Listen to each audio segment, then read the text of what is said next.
Record ஆகுன்னு நினைக்கிறேன்.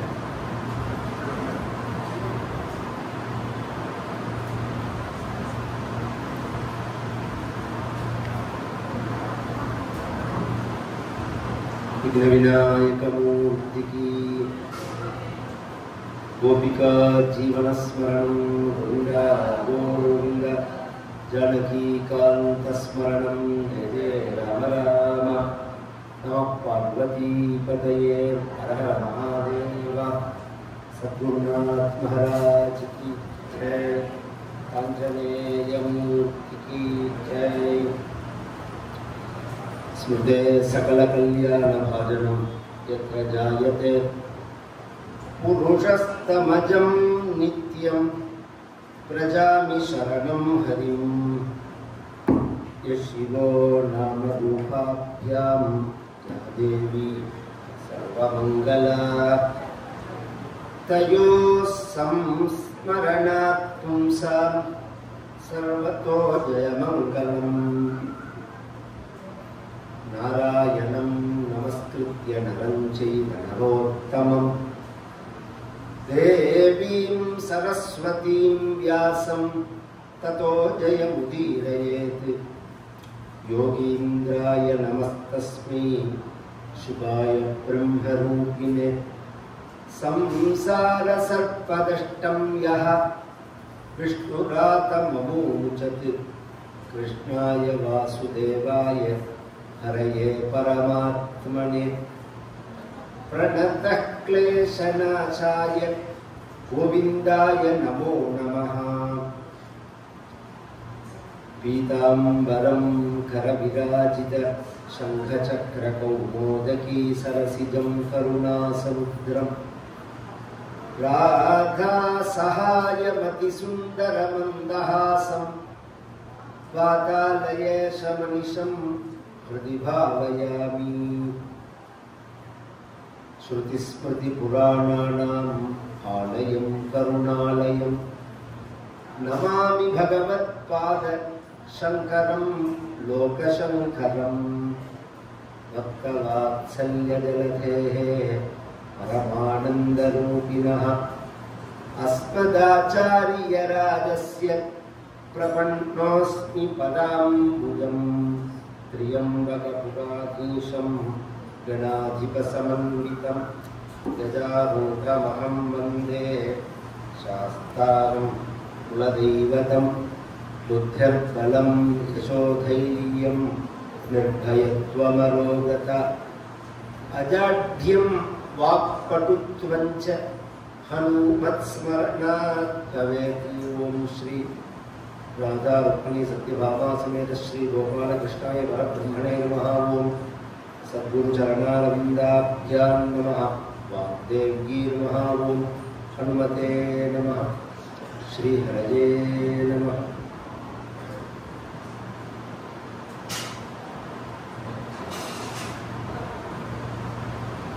मतिह गुणसक्ता बन्धकृत तेष्वसक्ता त्वमृतकृते उपरुन्धे भक्तियोगस्तु शक्तिं महदनुगमलभ्या भक्तिरेवात्र साध्या कपिलतनुरिति त्वं देवहूत्यैन्यगादीः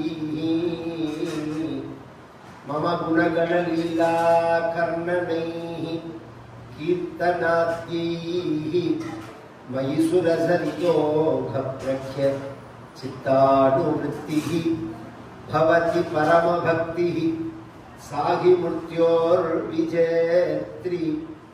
कपिलतनुरिति त्वं देवहूत्यैन्यगादीः। श्रीयप्रतिயான பரம கருணாமூர்த்தியான குருவாயூரப்பனுடைய சன்னிதானத்துல பாகவதத்தை அனுசரிச்சு நாராயண பட்டத்திரியால தன்னுடைய வாத ரோகம் அப்படிங்கிற வியாதி போகணுங்கிறதுக்காக எழுதப்பட்டதான ஒரு ஸ்தோத்திரம் நாராயணீயம். தமிழ்ல நம்ம வாத ரோகம்னு சொல்லுவோம், பக்கவாதம் அப்படின்னு சொல்லுவா. இங்கிலீஷ்ல பேர் சொல்றாங்க. இத குருவாயூர்ல போய் இந்த வியாதியை போக்கிக்கணும் அப்படின்னு சொல்லி நாராயண பட்டத்திரி பஜனை பண்றதுக்கு காரணம் என்ன? இப்ப குருவாயூரப்பன் அப்படிங்கிறது கிருஷ்ணன் தான். தன்வந்திரி அப்படிங்கிற மூர்த்தியா இருந்தா வியாதி போறதுக்கு உள்ள மூர்த்தி அப்படின்னு சொல்லி நம்ம சாஸ்திரங்கள்ல சொல்றது. மிருத்யுஞ்சயம் அப்படின்னு சொன்னா கண்டங்களை போக்குறவர் அப்படின்னு சொல்றது. வைத்தீஸ்வரர் கோவில்ல வைத்தியநாதர்னு இருக்கா, அந்த சுவாமி பேரே வைத்தியநாதர்னு பேர். அந்த சுவாமியை போய் பஜனை இருந்தோம்னா நம்ம வியாதிகள்லாம் போகும் அப்படின்னு நம்ம சாஸ்திரங்கள்லயும் இருக்கு, பெருமாளுடைய அனுஷ்டானங்கள்லயும் இருக்கு. 1300 வருஷம் முன்னாடி வாழ்ந்த நாவுக்கரசருங்கிற அப்பர் சுவாமிகள் தான் தன்னுடைய பாடல்ல இதை பதிவு பண்றார். பேராயிரம் பரவி வானோரேற்றும் பெம்மானை பிரிவிழா அடியார்க்கு என்றும் வாராத செல்வம் வருவிப்பானை மந்திரமும் தந்திரமும் மருந்துமாகி தீரானோய் தீர்த்தருள வல்லான் தன்னை. அந்த வைத்தீஸ்வர சுவாமி எப்படி இருக்காருன்னா அவரே மந்திரமா இருக்கார், அவரே தந்திரமா இருக்கார், அவரே மருந்துமாவும் இருக்கார். திருப்புறங்கள் தின் சிலை கை கொண்ட போரானை புள்ளிருக்கு வேலூரானை போற்றாமல் ஆற்றனால் போக்கினேனே. புள்ளிருக்கு வேலூர், புல் வேலு, இந்த தமிழ்ங்கிற வாடிக்கு வைத்தறிச்சலாம். இத பிரிச்சு சொல்லணும்னா சொல்ல முடியாது. வைத்தீஸ்வரர் கோவிலையும் நம்ம பொதுவா சொல்லிட்டோம். அதோட ஒரிஜினல் தமிழ் பேர் என்ன? புள்ளிருக்கு வேலூர்னு பேரு. ஆமா, அந்த ஊரோட பேரு புள்ளிருக்கு வேலூர் அப்படின்னு. ஏன் அப்படின்னா ஏகப்பட்ட பேர் பூஜை பண்ண ஊர் அது. அதனாலதான் அந்த வைத்தியநாத அஷ்டகத்துல சொல்லும் போது யாரார் பூஜை பண்ணினாங்கிறது முதல்லயே வந்துடும். ஸ்ரீராம, சௌமித்ரி, ஜட்டாயு வேத ஷடானனாதித்ய குஜார்ச்சிதாய ஸ்ரீநீல கண்டாய தயாமயாய ஸ்ரீ வைத்தியநாதாய நம சிவாய. ஸ்ரீராம, சௌமித்ரி, ராமர் லக்ஷ்மணன், ஜட்டாயு, ஜட்டாயு பூஜை பண்ண கஷேத்திரம் அது. வேத ரிக்வேதம் பூஜை பண்ணது, அதனாலதான் ரிக்கு வேலூர்னு பேரு. புல் இருக்கு வேலூர் அப்படின்னு சொல்ற மாதிரில ரிக்வேதம் பூஜை பண்ணிருக்காங்க.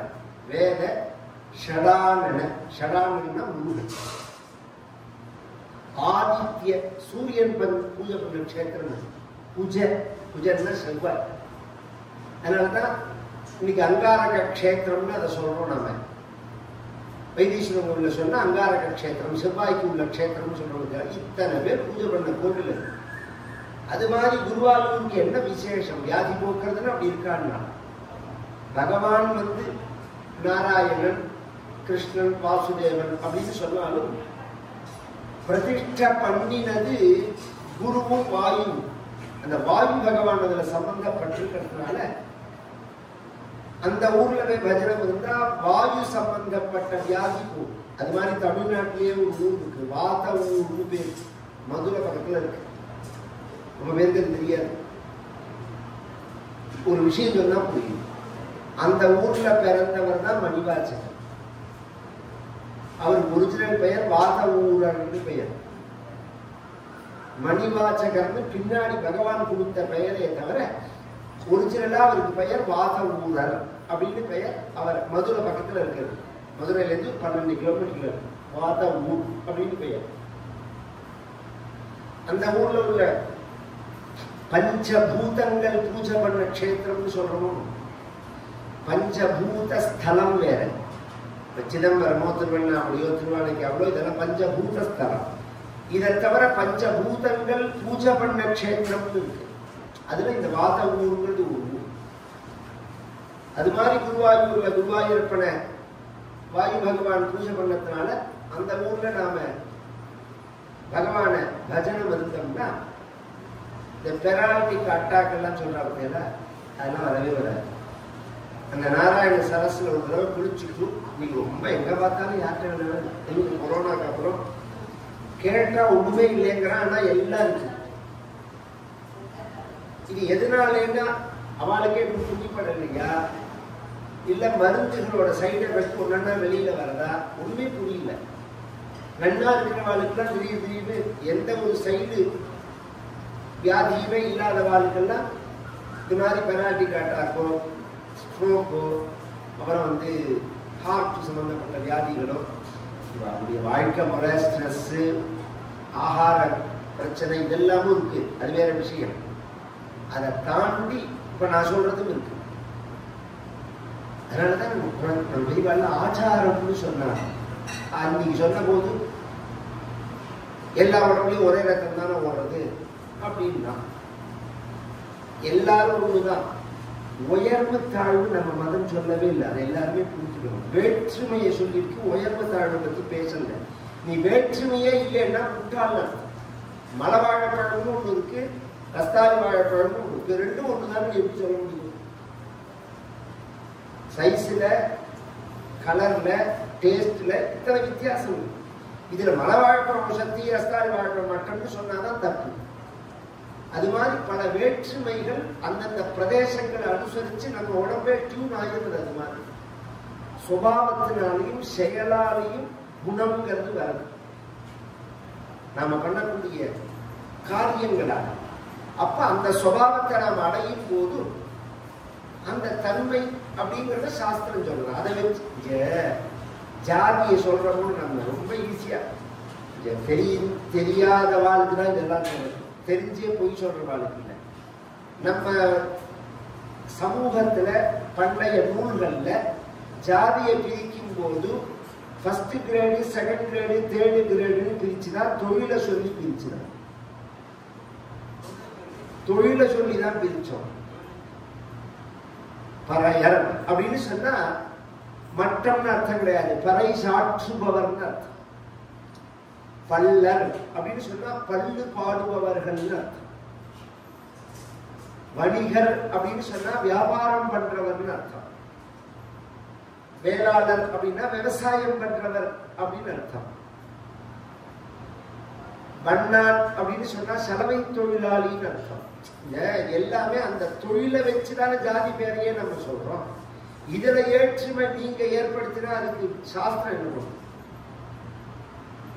உங்களோட குறுக்கு புத்தி, உங்களோட குரோத புத்தி, நீ ஒரு சத்திய, நான் ஒரு சத்திய, நீ மட்டும் நான் குடும்பத்துக்குள்ளேயே வச்சுக்கணுமே இந்த சண்டையை.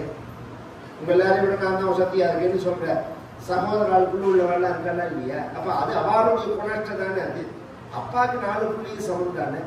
அது மாதிரி தெய்வத்துக்கு எல்லாரும் சமம் தான். அவளை சமம்னு காமிக்கிறதுக்கு தானே நம்ம கோவில்ல சமமா வச்சு பூஜை பண்றோம். 63 நாயன்மார்கள்ல 12 பேர் தான் நீங்க சொல்ற பிராமணங்கிறவன். மிச்சம் அத்தனை பேரும் கவர்மெண்ட் கெஜெட்ல எத்தனை உண்டோ அத்தனை ஜாதியும் இருக்கு. அங்கே ஜாதி பார்த்தா நம்ம பூஜை பண்றோம். இதெல்லாம் பின்னாடி வந்தவர்களுடைய ஒரு சிறிய புத்தியினால இந்த சண்டைகள்லாம் வந்துருக்கு. அதுவும் வேணும்னு சில பேர் உள்ள போட்டு கலப்பியும் விட்டார்கள். அதுக்குன்னே ஒரு டீம் ஒர்க் பண்றதுன்னு வச்சுக்கோம். இன்னி அளவு ஒர்க் பண்ணுவோம். நாம தான் புரிஞ்சுக்கணும் அவர்களுக்கு தனி அப்படிங்கிறது. இங்க வாதமூர் அப்படிங்கிறது குருவாயூரப்பன் அப்படிங்கிறவன் வியாதிகளை போக்கக்கூடியவன். அதுவும் பிரத்யேகமா வாத ரோகத்தை போக்கக்கூடியவன். வட்டத்திற்கு வந்தது வாத ரோகம் தான். அதுக்குதான் அவருங்க வஜனம் இருந்தது. இவர் ஸ்தோத்திரம் பண்ணும்போது வாத ரோகம்னு சில இடத்துல குறிப்பிட்டு சொன்னாலும் மொத்தமா ரோகத்தை அதையும் காட்டிலும் ஆர்த்திங்கிறார். தன்னுடைய மனோவியாதியை குறிப்பிடுறார். அதனால இது என்ன ஆயிடுச்சுன்னா பிரசித்தி ஆயிடுச்சு. எந்த அளவுல அப்படின்னா ஆபத்து, ஆர்த்தி, ஆமயம் அப்படின்னு எல்லாமே ஆத அகாரம் தான். ஆபத் அப்படின்னா நாம நினைக்காம வரக்கிற திடுதிப்புல வர கஷ்டம். ஆர்த்தி அப்படின்னா மனோவியாதி. இன்னும் 2 மாசம் கழிச்சு இந்த பிரச்சனை வரப்போறது, இதை எப்படி சமாளிக்க போறோம்னு தெரியலையே அப்படின்னு நினைச்சு நினைச்சு நினைச்சு அப்படியே முகுரம் தெரியல. அதுக்கு ஆர்த்தின்னு பேரு. ஆமயம்னா சரீர சம்பந்தப்பட்ட வியாதி. இது எல்லாருமே போக்கக்கூடியதான தெய்வமா குருவாயூரப்பன் பிரகாசிக்கிறதுக்கு காரணம் இவருடைய ஸ்தோத்திரம். பாகவதத்தை அனுசரிச்சு இவர் பண்ணி வரும்போது நிர்குணமான வஸ்துவே சகுணமா இருக்கு. நிர்குணத்துக்கும் சகுணத்துக்கும் பேதம் கிடையாது. சொரூபத்துல பேதம் கிடையாது. ரூபமும் கூட தற்காலிகமானது. அதனாலதான் ஆச்சாரியால் ஜெகன் மித்யான்னு சொன்ன போது வியாவகாரிக சத்தியமா அங்கீகாரம் பண்றார். பிரபஞ்சத்தை பாரமார்த்திக சத்தியம் வியாவகாரிக சத்தியம் 2ஆ பிரிச்சுட்டார். திரிகாலத்திலையும் சத்தியமா இருக்கிறது வேற, தற்காலத்துல சத்தியமா இருக்கிறது வேற. இப்ப இந்த மோதிரம் இருக்கு, மோதிரம்னு இதை சொல்றோம், இத சங்கிலின்னு சொல்றோம். இந்த வேற்றுமை இருக்கு வடிவத்தினால. இது ஒரு சத்தியம். இது மோதிரமா இருந்தாலும் சங்கிலியா இருந்தாலும் தங்கமா இருக்கிறதுங்கிறது ஒரு சத்தியம். இந்த 2 சத்தியத்துல எது ஒரிஜினல் சத்தியம், எது தற்காலிக சத்தியம்? தங்கமா இருக்கிறது தான் ஒரிஜினல் சத்தியம்.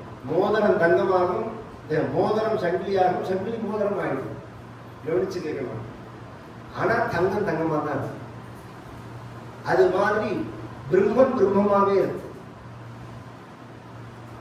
பல நாம ரூபங்களால நாம பேதிச்சு உபாசிக்கிறோம் அல்லது மனோ விவகாரங்களால அப்படி தெரியறது அப்படின்னாலும் மனோநாசம் ஏற்பட்டா சர்வத்திர சமமாயிடும். மனசுதான் இதுக்கு காரணம். மேல கபிலோபதேசத்தையும் சொல்ல போறாங்க. இந்த சகுண வஸ்து அப்படிங்கிறத வச்சுதான் நிர்குணத்தை நாம குடிக்க முடியும். ஏன்னா மனசு எடுத்தோடனே அழிய மாட்டேங்கிறது. மனசு நாசம் அப்படின்னு ஈஸியா சொல்லலாமே தவிர, தாய்மானவர்னு ஒரு மகன் அவர் சொன்னார், சிங்கத்து மேல ஏறி உட்கார்ந்துக்கலாம், ஆகாசத்துல பறக்கலாம், ஜலத்து மேல முதக்கலாம், நெருப்புல நடக்கலாம், மனசை அடக்க முடியாது. பாக்கி எல்லாம் பண்ணலாம், நீ நினைச்சது அத்தனையும் பண்ண முடியும். ஆனா மனசை அடக்க முடியாது. மனசை அடக்கினாதான் அது என்ன வேகம் உள்ளதுன்னு தெரியும். அதுக்கே நான் தீய சொல்லிருக்கேன். திருஷ்டாந்தம், கண்ணை திறந்து இருக்கிறவங்களும் தெரியாது. கண்ணை மூடி பாருங்க, கண்ணை மூட விடுறதான்னு பாவம். இந்த மனசு கண்ணு வழியா, காது வழியா, மூக்கு வழியா, வாக்கு வழியா, தோல் வழியா தான் வெளியில வரும் உலகத்துக்கு.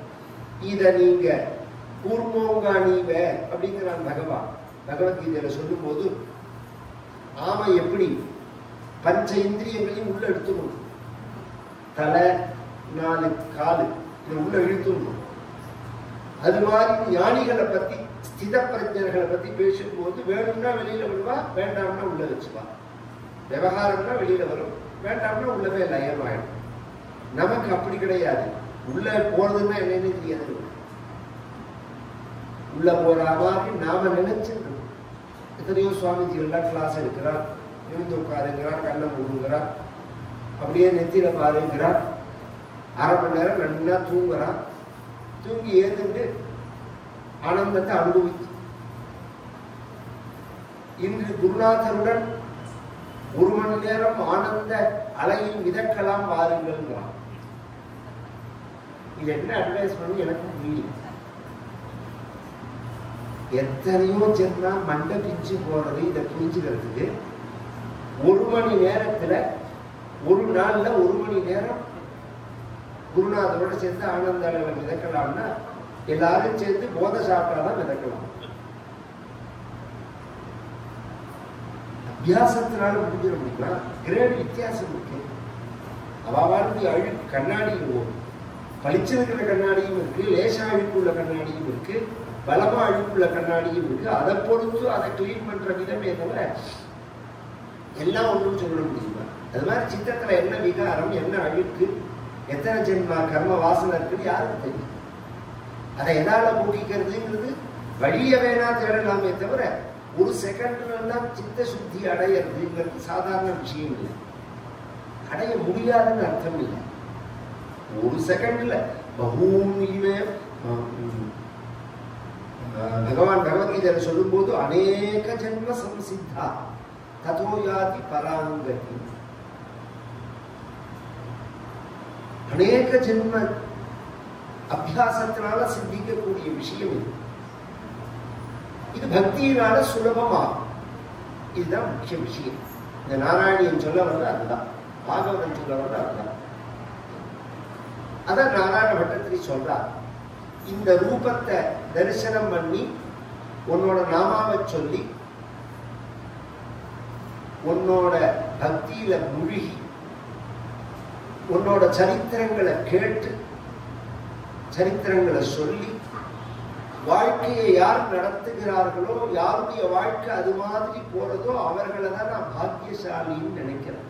படந்தோ நாமானி பிரமதபர சிந்தோ நிபதிதாக ஸ்மரந்தோ ரூபந்தே வரத கதயந்தோ குணகதாக சரந்தோ ஏ பக்தாக त्वयि खलु रमन्ते परममूनि अहं धन्यान् मन्ये समधिगत सर्वाभिलषितानि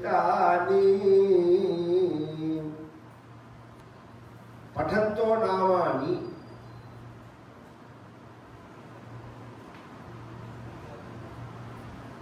उन्नुடைய நாமாக்களை சொல்லிட்டு பிரமதபர சிந்தோ நிபதிதாக உன்னுடைய பக்தியில அப்படியே முழுகி நிற்கக்கூடியவர்கள். ஸ்மரந்தோ ரூபந்தே ரூபந்தே உன்னுடைய ரூபத்தை அப்படியே ஸ்மரிச்சுட்டு அது அப்படியே எந்தி மனசாத்தியாயி தத் வாச்சா வததி. மனசுனால நினைக்கிறது தான் பேசணும், பேசுறத நினைக்கணும். இப்படி ஒரு விஷயம்.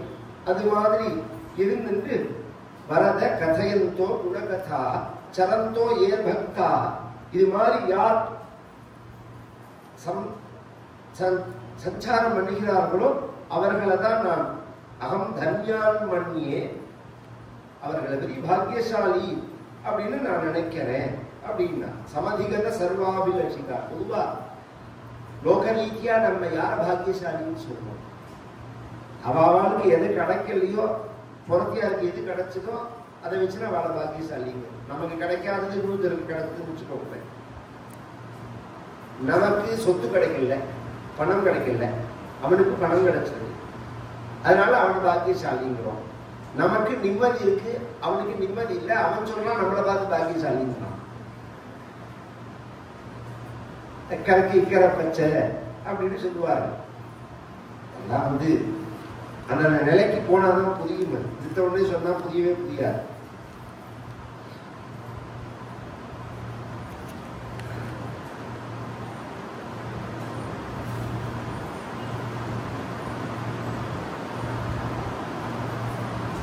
இந்த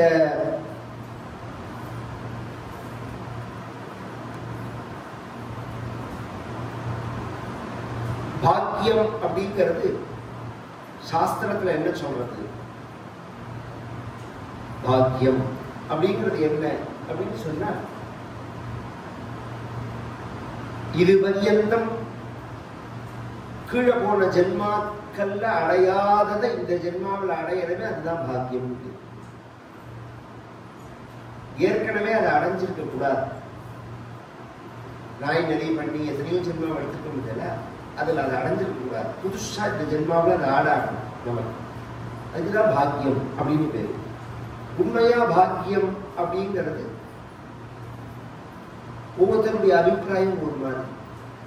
காளிதாசன் சாகுதத்துல சொல்லும் போது, குழந்தை இல்லாதவாளுக்கு குழந்தை பிறந்து அந்த குழந்தைய ஸ்பரிசிக்கிற அர்த்தம் அவதான் பாக்கியசாலி அப்படின்னு ஒரு ஸ்லோகத்துல சொல்றான். ஏன்னா காளிதாசனுக்கு குழந்தை கிடையாது, அதனால ஆலக்ஷ தந்த முகுலை அனிமித்த ஆசை அவ்வக்த வர்ண ரமணீய வச்ச பிரவருத்தி தன்யாஸ் ததங்கரதசா மலினீபவந்தி அப்படின்னு முடியும். நான் இந்த வட்டத்தை அப்படி சொல்லலை. இது மாதிரி வாழ்க்கை யாருக்கு போறது? உன்னை ஸ்மரிச்சிருந்து உன்னை தியானம் அந்த திருக்கரணம் சேரணும். இன்னைக்கு காத்தால பெரியவா தரிசனம் திருப்பதியில். பெரியவா சாதுர்மாசிய டயத்தில் அவசியம் குருநாதரை தரிசனம் பண்ணணும். எல்லாருமே தெரிஞ்சுக்கணும். சாதுர்மாசியத்தை செய்யும் போதே அவ நம்ம கிட்ட சொல்லிட்டு தான் சாதுர்மாசியத்தை செய்யறா. சாஸ்திரம் சாதுர்மாசியம்னா என்னன்னா வருஷா காலத்துக்கு சாதுர்மாசியம் பேரு. 4 மாசம் அப்படின்னு சொல்றோம். 4 பட்சத்தை 4 மாசமா எடுக்கிறது. பொதுவா 4 மாசம்னு எடுத்துக்கலாம்.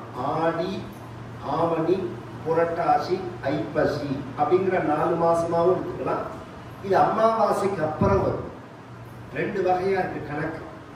சாந்திரமானம் சௌரமானங்கள் வரும்போது ஆடி அமாவாசைக்கு அப்புறம் வருது அப்படின்னு எடுத்துக்கலாம். இல்ல பௌர்ணமிக்கு அப்புறம் அப்படின்னு எடுத்துக்கலாம். எப்படி அதெல்லாம் அந்த கணக்கு எல்லாம் வேற விஷயம். நான் எல்லாரும் இது கரெக்டா அது கரெக்டானா எல்லாமே கரெக்டு தான். 365 நாள் ஆயிடுத்து அப்படின்னு கௌரவர்கள் சொன்னால் 365 நாள் ஆகலன்னா பாண்டவர்கள் அஜ்ஞாதவாசத்துல மறைஞ்சிருக்கிற நாள்ல எது உண்மைன்னா 2 உண்மை. அவன் சொல்றது ஒரு கணக்கு, இவன் சொல்றது ஒரு கணக்கு. இவ சூரியனோட நகர்வை வச்சுன்னு சொல்றா, அவ சந்திரனோட நகர்வை வச்சுன்னு சொல்றா. எதை போய் நீங்க எப்படி சொல்ல முடியும்? உண்மையாவே போய் இங்கிலீஷ் காலங்கள் தான். ஒரு மண்ணாங்கட்டி கணக்கு கிடையாது. நம்ம பஞ்சாங்கங்கள்ல நொடிய நகர்வை வச்சு நாளை கணக்கு பண்றது ஆச்சரியமா. இந்த பகல் ராத்திரி இது எப்ப கூடுறது எப்ப குறையறது, இது எவ்வளவு திதி எவ்வளவு வருது, நட்சத்திரத்தோட அளவு எவ்வளவு இருக்கு, 60 நாழி அப்படின்னு பேரே தவிர எல்லா நாளும் திதியும் 60 நாழி இருக்காது, நட்சத்திரமும் 60 நாழி இருக்காது, வித்தியாசப்படும். இதெல்லாம் கனெக்ட் பண்ணணும். நம்ம இதை வச்சிருந்தா பூமியில இருக்கும். பூமியோட சுழற்சி உங்களுக்கு புதியராமன்னு சொல்லணும்னா சுழற்சியை வச்சிருந்தா நீங்க கனெக்ட் பண்றீங்க. பூமியை தாண்டி மேல போயிட்டு நாளை எப்படி கனெக்ட் பண்ணுவீங்க? எத்தனை நாள்ல எப்படி கனெக்ட் பண்ணுவீங்க? ஒரு நாளைக்கு நாங்க 14 தடவை சூரிய உதயம் அஸ்தமனத்தை பார்த்தோம்னு அந்த மேல இருந்துட்டு இப்போ வந்தா பாருங்க, அந்த விண்வெளி நிலையத்தில் இருந்துட்டு வந்தவா அவ சொல்றா. அப்ப 14 நாள்ல ஒரு நாளைக்கு அவ கணக்குல எப்படி சொல்லுவேன்? அதனால நம்ம மகர்ஷிகள் ஞானிகள்லாம் சொன்ன மகர்ஷிகள்லாம் சொன்ன கால்குலேஷன் அசாத்தியமான ஒளியாண்டெல்லாம் சொல்றாங்க தெரியல. இதெல்லாம் கனெக்ட் பண்ணி தான் அவ நட்சத்திரத்தோட சஞ்சாரங்களே நட்சத்திரத்தை சொல்லியிருக்காங்க. அவ இதுல 100 சுவாரஸ்யம் சொல்றேன்னா 27 நட்சத்திரம் தான் கிடையாது, கோடிக்கணக்கான நட்சத்திரம் இருக்கு. 27 நட்சத்திரத்தை ஏன் நாம் எடுத்துட்டோம்னா நம்ம கேலக்சிக்கு வெளியில உள்ளதுதான் நட்சத்திரம். இந்த கேலக்சி சுத்தி வர பாதையில உள்ளது 27 நட்சத்திரம். இதுல 28வது நட்சத்திரமும் இருக்கு. அபிஜின்னா நட்சத்திரம் உபரிஷ்டாத ஷாடானாம் அகஸ்தா அச்ரோனாயி அப்படின்னு அது இப்ப விலகி போயிடுது. அதனால 27 ஆயிடுது. 28 நட்சத்திரம்னு வேதம் சொல்றது. இதெல்லாம் எவ்வளவு பெரிய விஷயங்கள். இதெல்லாம் இதை கண்டுபிடிக்கணும்னு நாம் நினைக்கணுமா? மூடத்தனம், முட்டாள்தனம், வேதம்ங்கிறது போய் யாருக்கு நஷ்டம்? யாருக்கு நஷ்டம்? அறிவை பொய்ன்னு சொன்னா யாருக்கு நஷ்டம்? வெளிக்கநாட்டுக்காரன் கொண்டு போறான் கொள்ள கொள்ளையா. இதெல்லாம் கொண்டு போய் என்னன்னு மண்டையை உடைச்சுக்கிறான் ரிசர்ச். ஒரு வார்த்தையில சொல்லிட்டு போயிட்டார், இந்தியர்களுக்கு கொடுக்காதீங்க வேலைன்னு ட்ரம்ப். இந்தியர்கள் இல்லைன்னா அமெரிக்கா நகராது. 50% நாசாலேயே இந்தியர்கள் தான். நாம சொல்ல வர விஷயம் என்னன்னா, நீங்க உலகம் முழுக்க சுத்தினாலும் மூளைங்கதான் இருக்கு. புத்திசாலித்தனம் வேற. புத்திசாலித்தனம் கிரிமினலா எவ்வளவு வேணாலும் இருக்கலாம். ஒரு விஷயத்தை நாம் ஆராய்ச்சி பண்ணும் போது அது ஸ்புரணமாகணும். பார்த்தீங்களா? அது நமக்கு ஜெனட்டிக்கா இருக்கணும். ஏற்கனவே நமக்கு அது அனுபவமான விஷயமா இருக்கணும். நம்ம மகரிஷிகளுடைய ஜீன்ல அது இருக்கிறதுனால அது அனுபவமா இருக்கு. இப்ப எல்லாம் ரிசர்ச் அதை நோக்கி போயிட்டு இருக்காலாம். எல்லாருடைய ஜெனட்டிக் டிஎன்ஏல இருக்கு, அதை எப்படி தூண்டி விடலாம் அப்படிலாம் பார்த்துட்டு இருக்கான்னு வச்சுக்கோங்க. அது வேற விஷயம். இதைத்தானே நாம சொல்றோம். அது இருக்கிறதுனால அதை நோக்கி நாம போக்கஸ் பண்ணா நமக்கு அது பிரகாசமாகும். அப்படின்னு சொல்றோம். அதை அப்படி புரிஞ்சுக்காதபடிக்கு இது ஜாதியை கொண்டு வந்து நாசம் பண்ணி ரிசர்ச்சை கெடுத்து ஆராய்ச்சியை கெடுத்து உயர்வை கெடுத்து அறிவால உயர்றதுதான் உயர்வே. முதல்ல அதை புரிஞ்சுக்கணும். பாக்கி எந்த வகையில நீங்க உயர்ந்தாலும் உயர்வே கிடையாது. உயரத்தினால உயர்ந்தாலும் வெயிட்னால உயர்ந்தாலும் பதவியினால உயர்ந்தாலும் பணத்தினால உயர்ந்தாலும் 10 பரோட்டா சாப்பிடுவேன்னு சொன்னதுனாலயும் நீங்க உயர்வு கிடையாது. அறிவால இருக்கணும் உயர்வு. அறிவினால உயர்ந்தாதான் உயர்வு. அதனாலதான் அறிவை ரட்சிக்கணுங்கிறது பேர் தான். சுதம் மே கோபாயா அப்படின்னு ஒரு பதம் வேதத்துல. எச்சந்தசாமஷபோ விஸ்வரூபா சந்தோபியோத்யமிருதாத் சம்பபூவா சமேந்திரோ மேதயா ஸ்பிருணோது அமிர்தஸ்ய ஆவஹந்தி ஹோமம்னு பேரு. நீங்க அதையே பண்றது எங்க பார்த்தாலும் நவகிரக ஹோமம் நடக்கிறதே தவிர இதெல்லாம் பண்ணுவா சம்பிரதாயமா நல்ல நாள்னாலே. சமேந்திரோ மேதயா ஸ்பிருணோது அமிர்தஸ்ய தேவதாரணோ பூயாசம் ஷரீரம் மே விசர்ஷணம் ஜிஹ்வா மே மதுமத்தமா கர்ணாபியாம் பூரி விஸ்ருவம் பிரம்மணः கோஷோசி மேதயா விஹிதः ஸ்ருதம் மே கோபாய. இந்த 9 வாக்கியத்துக்கு நான் அர்த்தம் சொன்னா பாக்கி 6 நாள் சரியா போடும். அவ்வளோ விஷயம், ரிசர்ச்சான விஷயம். அந்த பூஜை பண்ணும் போது காத்தால ஆச்சாரியால அந்த சப்ஜெக்டுக்கு வரேன். அந்த திருக்காரணம் அந்த ஒண்ணு சேர்ற அதுதான் ஆச்சாரியால பார்த்து ரொம்ப அடிக்க கூடாது. அந்த பக்கம் இந்த பக்கம் திரும்ப கூடாது. இந்த மனசு வாக்கு சரீரம் இந்த 3 ஒன்னாயி எப்படி பூஜை பண்றார் இதான் பார்க்கணும்.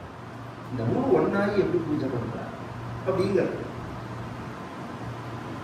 நம்ம பெரியவா அதிஷ்டானத்துக்கு வந்திருக்காளே சத்ய சந்திரசேகரேந்திர சரஸ்வதி சுவாமிகள், அவளை பூஜை பண்ண சொல்லிட்டு பக்கத்துல கவனிக்கிறார் பெரியவா. நம்ம காஞ்சிபுரம் சங்கர மடத்துல மட்டும் என்ன ஒரு ஸ்பெஷல் அப்படின்னு சொன்னா, அந்த சந்திரமௌலீஸ்வரர் ஆதிசங்கரோடது. அவர் கொடுத்த அந்த சந்திரமௌலீஸ்வரரை இன்னை பரியந்தம் ஆச்சாரியால தவிர இன்னொருத்தர் பூஜை பண்ணதே கிடையாது. ஆச்சாரியால தவிர இன்னொருத்தர் தொட முடியாது. அந்த பீഠத்துல வந்தவாதான் தொடலாம் அப்படிங்கிறது இங்க உள்ள நியமம். நம்ம இந்த காஞ்சிபுரம் மடத்துல உள்ள நியமம். அது ஆச்சரியமா ஒரு தெய்வ சங்கல்பத்துக்காக ஒரு பிரேக்காரா மாதிரி ஆச்சு ஒரு நாளைக்கு. அதையும் கரெக்ட் பண்ணி நடந்தது அந்த பூஜை. ராத்திரி வந்து சந்திரமௌலீஸ்வரரோட மகிமை என்னங்கிறது அந்த ஹிஸ்டரி தெரிஞ்சவாளுக்குலாம் தெரியும். அதனால ஆச்சரியமான ஒரு பூஜை. அந்த திருக்கரணமும் ஒன்று சேரணும். பூஜையில சேரலாம், ஜபத்துல சேரலாம், பஜனையில சேரலாம். இன்னைக்கு சாயங்காலம் குழந்தைகள்லாம் நான் வரேன்னு சொல்லிட்டு தான் வர முடியல. பாரதிய வித்யாபவன்ல குழந்தைகள்லாம் பஜனை பண்ணினா நாம சங்கீர்த்தனம் நடந்தது. வாசுமாமா சொன்னார், நான் வந்து சொல்றேன் குழந்தைகள் எனக்கு எங்க போனாலுமே என்னோட இதை எடுத்து பார்த்தேன்னா ரூரல் ஏரியா கதை சொல்லணும்னு ஆசைப்படுவேன். யாருக்கு கதை கிடைக்கலையோ அவளுக்கு சொல்லணும். திரும்பி திரும்பி மெட்ராஸ்ல பார்த்த முடியலன்னு பார்த்துட்டு இருக்கேன்னா வந்தவாசியில யாராவது கதை சொல்றாளா என்ன கேள்வி. அதுதான் வந்தவாசியில போய் யாராவது கதை சொல்றா, உத்தரமேரூர்ல போய் யாராவது கதை சொல்றா, அந்த ஜனங்களுக்கு யார் கதை சொல்லணும். இப்படி தேடிதான் நான் போறது. 2 நாள் 3 நாள் அப்படி. அதோட மட்டும் இல்லை, எங்கெங்கெல்லாம் குழந்தைகளுக்கோ அவர்களை தேடிட்டு போறது. அங்கேயே சொல்லுவேன், யாராவது குழந்தைகள் ஆக்ஷன் வந்தாங்கன்னா வரலாம் அப்படி. அந்த குழந்தைகளுக்காக உபன்யாசம் பண்றது, நல்ல குணங்களை அடிப்படையாக கொண்ட சரித்திரங்களை. நல்லவனா இருக்கணுங்கிறது ஃபர்ஸ்ட். அதுக்கு மேலதான் உங்களோட தகுதி எல்லாமே. நீங்க வக்கீலுக்கு படிக்கிறீங்களா, நீங்க ஆடிட்டருக்கு படிக்கிறீங்களா, நீங்க டாக்டருக்கு படிக்கிறீங்களா, இன்ஜினியரிங் படிக்கிறீங்களா, எல்லாமே மேல நான் சொன்னதுக்கு அப்புறம் தான். நல்லவனா இருக்கிறதுக்கு அப்புறம் தான். நீ நல்லவனா இல்லைன்னா நீ மேல என்ன படிச்சாலும் அந்த படிப்பு வேஸ்ட். அழுக்கு பாத்திரத்துல ஊத்தின பால் மாதிரி இருக்கும். பாத்திரம் சுத்தமா இல்லைன்னா அந்த பாத்திரத்துக்குள்ள சுத்தமான பால் ஊத்தினாலும் அந்த பால் கெட்டுதானே போகும். அப்படிதானே இன்னைக்கு ஆயிடுச்சு. இன்னைக்கு அப்படித்தானே ஆயிடுச்சு. நம்ம அதனாலதான் நம்மளுடைய பிராச்சீன நூல்கள்லாம் எதை போதிக்கிறதுன்னா ஒழுக்கம் உயிரினும் ஓம்பப்படும். அந்த ஒழுக்கம்ங்கிறது நல்ல. இன்னைக்குமே நம்ம இன்னி பிறந்த ஒரு ஆச்சரியம் என்னன்னா, இந்த குழந்தைய பெற்ற அப்பா அம்மா இருக்கா, அவ தெரிஞ்சு செய்யறாளா தெரியாம செய்யறாளா தெரியல. சின்ன குழந்தையா இருக்கிறது அவ என்ன பிரார்த்திப்பான்னா 2 பிரார்த்தனை தான் பிரார்த்திச்சுப்பான். இவன் டாக்டரா வரணும், இவன் இன்ஜினியரா, அதெல்லாம் பார்த்தா அதுக்கப்புறம் அந்த குழப்பங்கள்லாம் வரும். ஆரம்ப காலத்துல அவ வேண்டிக்கிறது என்னன்னா, இவன் நோவு நொடி இல்லாம இருக்கணும், நல்லவனா இருக்கணும். இந்த குழந்தை நல்லவனா இருக்கணும் அப்படின்னு சொல்லி ஆசீர்வாதம் பண்ணுவோம் அப்படின்னு தான் வேண்டிப்பான். ஏன்னா அதுதான் ரொம்ப முக்கியம். நல்லவனா இருந்தாதான் சமூகத்துல நிம்மதி இருக்கு. கெட்டவனா இருந்தா சமூகம் நாசமாயிடும். ஒரு கெட்டவன் இருந்தா சுத்தி இருக்கிறவங்களுக்கு நிம்மதி பெறும். ஒரு நல்லவன் இருந்தா சுத்தி இருக்கிறவங்களுக்கு நிம்மதியா இருக்கலாம். ஒரு நல்லவனை பெற்றான் தசரதன். புற்பா முதலா புள்ளி எறும்பாதி ஒன்றின்றியே நற்பால் அயோத்தியில் வாழும் சராச்சரம் எல்லாம் நற்பாலுக்கு உயிர்த்தனன் நான்முகன் பெற்ற நாட்டுலே அப்படின்னு எல்லாரையும் பகவான் வைகுண்டத்துக்கு அழிச்சுட்டு போனா. ஒரு அயோக்கியனை பெற்றான் திருதராஷ்டிரன். லட்சக்கணக்கான பேரை காவு வாங்கிட்டான். துரியோதனங்கிற ஒத்தனோட பிடிவாதத்தினால வந்த சண்டை. ஒத்தனோட பிடிவாதம் வேண்டாண்டா துரியோதனா. 5 தேசம் கொடுக்கலன்னா 5 நகரங்கள், 5 கிராமம், 5 வீடு. இந்த அளவுக்கு இறங்கி பேசினார் பகவான். 5 ஊசி குத்தர அளவு பூமி கூட தர மாட்டேங்கிறான் அப்படியே சொல்ல. அப்புறம்தான் சண்டை வந்தது. சொத்தை அப்படியே கேட்கல பஞ்சபாண்டவர்கள். நீ இப்ப மிச்சம் வச்ச காலமா வருக்கிறதுக்கு ஒரு இடம். இதுதான் அவ கேட்டது. தரமாட்டேன்னு சொன்னதுனால சண்டை வந்தது. ஒரு கெட்டவனை பெற்ற எத்தனை பேர் மகாபாரத யுத்தம். உலகத்திலேயே பெரிய போர் மகாபாரத யுத்தம் தான். உங்க கால்குலேஷன்ல நான் சொன்னேன்னா நோட்டை வச்சுட்டு எழுதினேன்னா ஒரு அட்ச ஊனி அப்படிங்கிறதுக்கு நான் கணக்கு சொன்னேன்னா மண்ட குழம்பு உங்களுக்கு. எத்தனை தேர், எத்தனை யானை, எத்தனை காலாட்பட அப்படிங்கிறத கணக்கு சொன்னோம்னா குதிரை இந்த 4 இருக்கு. சதுரங்க சைன்யம்னு பேரு. தேர், யானை, குதிரை, காலாட்பட இந்த 4க்கு சதுரங்கம்னு பேரு. இத சொன்னோம்னா தலை சுத்தும். கோடிக்கணக்கான பேர் செத்தது மகாபாரத யுத்தத்துலதான். அவன் ஒத்தனோட பிடிவாதம் தானே. அதனால நல்லவனா இருக்கணும் அப்படிங்கிறது தான் முக்கியம். நல்ல நல்ல குழந்தைகளை நாம் அடையணும் அப்படின்னு இந்த திருக்கரணமா சேர்ந்து பகவான் ஆராதிக்கணும். இந்த பாக்கியத்தை எனக்கு தரணும், இந்த வியாதிகள் எல்லாம் போக்கணும் அப்படின்னு மேல பகவானுடைய சிருஷ்டியிலேருந்து சொல்றார். பகவான் சுருக்கமா சொல்லிட்டு போறேன். பகவான் ஒருவனே இருந்தார். அந்த பகவானுடைய யோக நித்திரையில இருந்தார். பொதுவா நமக்கு இமேஜினேஷன் சொல்லணும்னா பிரளயம்னு சொல்றது. பிரளயம்ங்கிறது நீங்க நிற்கிற மாதிரி சமுத்திர ஜலம் இல்ல, காரணோதகம்னு பேர் இருக்கு. இந்த பஞ்சபூதங்கள் வரத்துக்கு காரணமான அணு. கவனிச்சுக்கதான் புரியும். பஞ்சபூதங்களுடைய தோற்றம் ஒரு அணுலேருந்து ஒரு அணு சேர்ந்து பிரிஞ்சு இப்படிதானே ஏற்பட்டிருக்கு. இப்பயே நெருப்புல இருந்து ஒன்ன சேர்த்தா ஜலம், ஜலத்துல இருந்து ஒன்னு எடுத்தா நெருப்பு. இந்த மாலிக்கு எதுவும் சொல்லுவாங்க. நான் 1வது ஸ்கூல் போகாதனால எனக்கு அது ஞாபகம் வச்சுக்க முடியல. நான் எங்க வழி முழுக்க அத்தியனம் தான். இருந்தாலும் நம்ம இன்னைக்கு பேர் ரீச் ஆகணுங்கிறதுக்காக நான் அதை அப்டேட் பண்ணிக்கிறேன். அந்த அணுக்கள் இருக்கு பாருங்க, இதுக்கு காரணமான அணு அதுதான் வியாபிச்சிருக்கு. அதுக்கு மூலமான பரபிரம்மம் தான் இருக்கு. அப்பயும் அந்த அணு முழுசா வரல, அது அவ்யக்தமா இருக்கு. இப்படிதான் அதை புரிஞ்சுக்க முடியும். பரமாத்மா ஒருத்தன் தான் இருக்கும், ஒண்ணுதான் இருக்கு. ச ஏகா சய ஏகம் விது அப்படின்னு வேதம் சொல்றது. அந்த ஏகமான வஸ்துவானது யோக நித்ரையிலிருந்து விழிச்சிருந்தது. நாம தூங்குறதே ஆழ்ந்த உறக்க கவனிச்சு கேட்கணும்.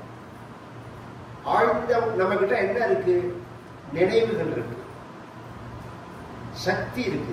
கண்ணு பார்க்கறது, காது கேட்கறது, மூக்கு மூகிறது, வாக்கு ருச்சிக்கிறது, தோல் ஸ்பரிசிக்கிறது. இந்த ஞானம் இருக்கு, அறிவு இருக்கு, சக்தி இருக்கு, காரியங்களை செஞ்ச பதிவு இருக்கு, செய்ய வேண்டிய பிளான் இருக்கு நம்ம கிட்ட. இத்தனை விஷயங்கள் முழுக்க உங்களுக்கு எப்ப நினைவுல இருக்கும், எப்ப வெளிப்படும்? நீங்க முடிச்சிருந்தாரு, நீங்க தூங்கினா எங்க போயிடுது? அதெல்லாம் உங்களோட பார்க்கிற சக்தி, உங்களோட கேட்கிற சக்தி, உங்களோட நுகர்ற சக்தி எங்கேயாவது அழிஞ்சு போயிட்டா என்ன? இல்ல, உங்கள்கிட்ட லயமாயிடும். இப்படி சொன்னா இந்த அளவுதான் புரியுற மாதிரி சொல்ல முடியாது. அது மாதிரி இந்த உலகம் முழுக்க இந்த பஞ்சபூதங்கள், பஞ்ச தன்மாத்திரைகள், கர்மேந்திரியங்கள், ஞானேந்திரியங்களுடைய ஆதாரத்துலதான் இந்த உருவங்கள் எல்லாம் படைக்கப்படாது. இந்த பஞ்சபூதங்கள், பஞ்ச தன்மாத்திரைகள், கர்மேந்திரியங்கள், ஞானேந்திரியங்கள் சொல்லக்கூடியதான இந்த 24 தத்துவங்கள் பகவான்கிட்ட லயமாயிருக்கு. பகவான் யோக நித்திரையிலேருந்து வெளிப்பட்ட உடனே முதல்ல வெளியில வர்றது அவ்யக்தம், பிரகிருதி, மாய. 3 ஒண்ணுதான். இந்த அவ்யக்தம்னு சொல்லலாம், வியக்தமடையாத நிலை. பிரகிருத்தின்னு சொல்லலாம், இப்ப நான் சொன்ன மாதிரி இயற்கைன்னு சொல்லலாம். மாயேன்னு சொல்லலாம். மாயான்னா என்ன அர்த்தம் தெரியும்? அம்பாள் இல்ல, யா மா சா மாயா. யா மா சா மாயா. எது இல்லையோ அதுக்கு மாயன்னு தெரியுங்க. யா மா மான்னா இல்ல, சா அவள் மாயா. எது இல்லையோ அவளுக்கு மாயேன்னு தெரியும். அது எப்படி சார்னா? ஆமா, அப்படிதான். இல்லாததான் இருக்கிறாங்க. விசார ரூபேன மறைஞ்சு போயிடுது. விசாரிக்காத வரைக்கும் எல்லாம் இருக்கா மாதிரி தோணும். நோண்டி விசாரிச்சு உள்ள போக போக விலகின்றே போகுங்க. இந்த பிரகிருதி அல்லது அவ்யக்தம்னு சொன்னா புரிய ராமச்சோரை ஒரு பெரிய கோபாலபுரம் கோவில்ல பிரவச்சனம் நடக்கிறது. இப்ப லைட் எல்லாம் போட்டுருக்கு, நான் பிரவச்சனம் பண்றேன், எல்லாரும் உட்கார்ந்துட்டு இருக்கேன்.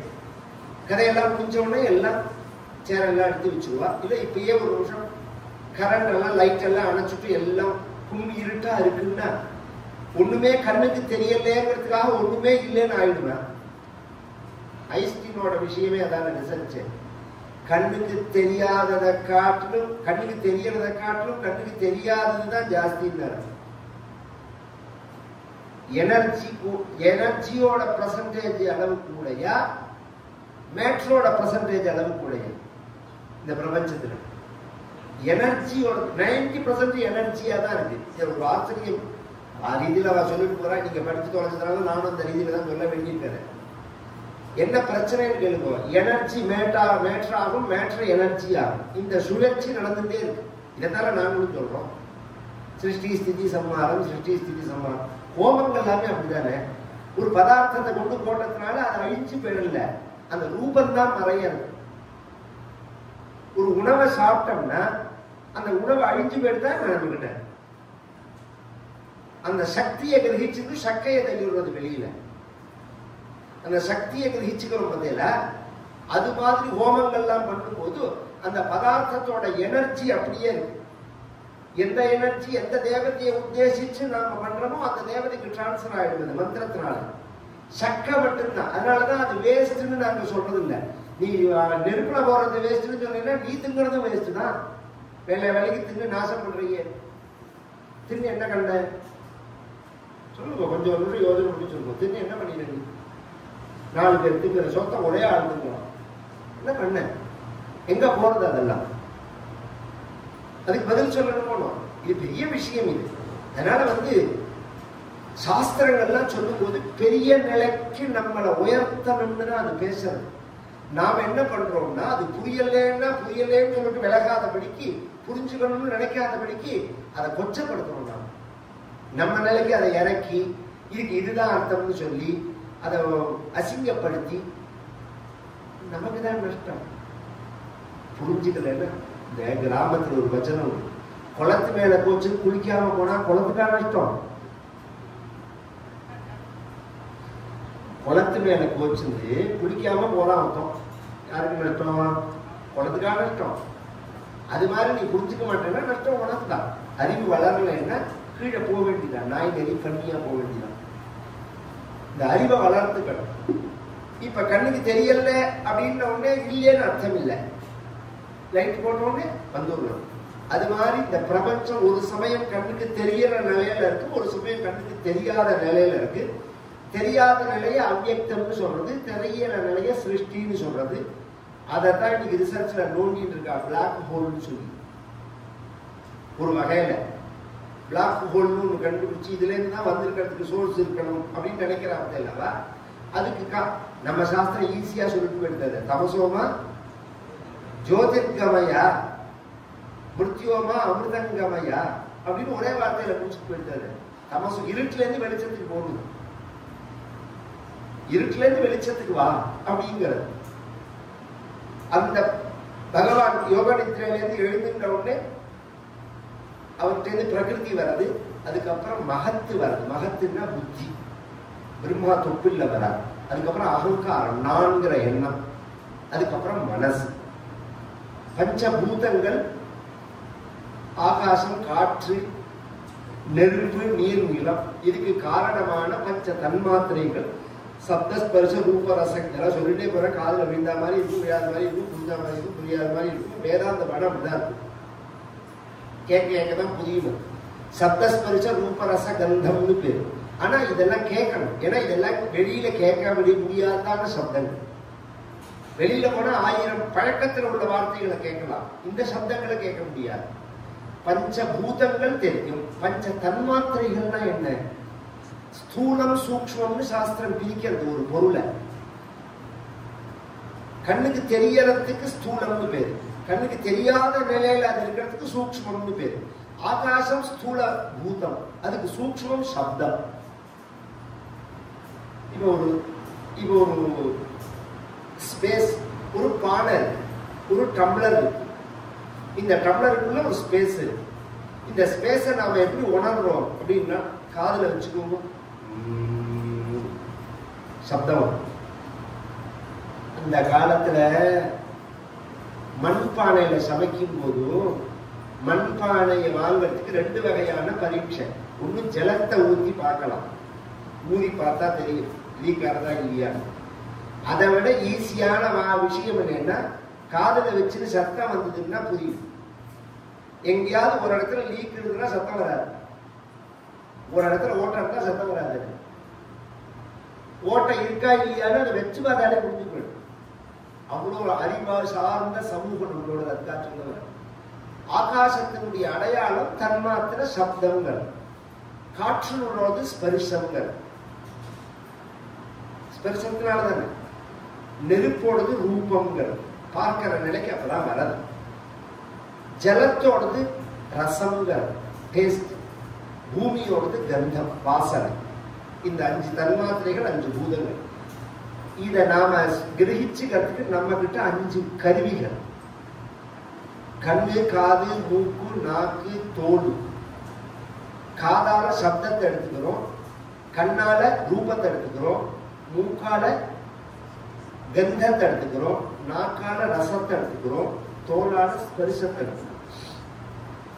இதுக்கு ஞானேந்திரியங்கள்னு பேரு. செயல் புரியக்கூடிய கருவிகள்னு 5. வாக்பாடி, பாதம், பாயு, உபஸ்தம். பேசுற வாயி, கைகள் 2, கால்கள் 2, யூரின் டாய்லெட் போற பாதம். இதுக்கு கர்மேந்திரியம்னு பேரு. இது 5. ஞானேந்திரியம் 5, பஞ்சபூதங்கள் 5, பஞ்ச தன்மாத்திரைகள் 5, 4 5 20. அதுக்கப்புறம் 21 அப்படிங்கிறது மனசு. அகங்காரம் 22, மகத்தி 23, பிரகிருதி 24. இந்த 24 தத்துவங்கள் பகவான் படைச்சது, பிரம்மா கிடையாது. இதை வச்சுதான் உலகத்தை படைக்கிறான் பிரம்மா. இதுக்கு மேலதான் படை. பிரம்மா நாபி கமலத்திலிருந்து வந்தார், தாமரையில வந்தார். அந்த தாமரையோட கணக்கு என்னன்னா 14 இதழ்கள் உள்ள தாமரை.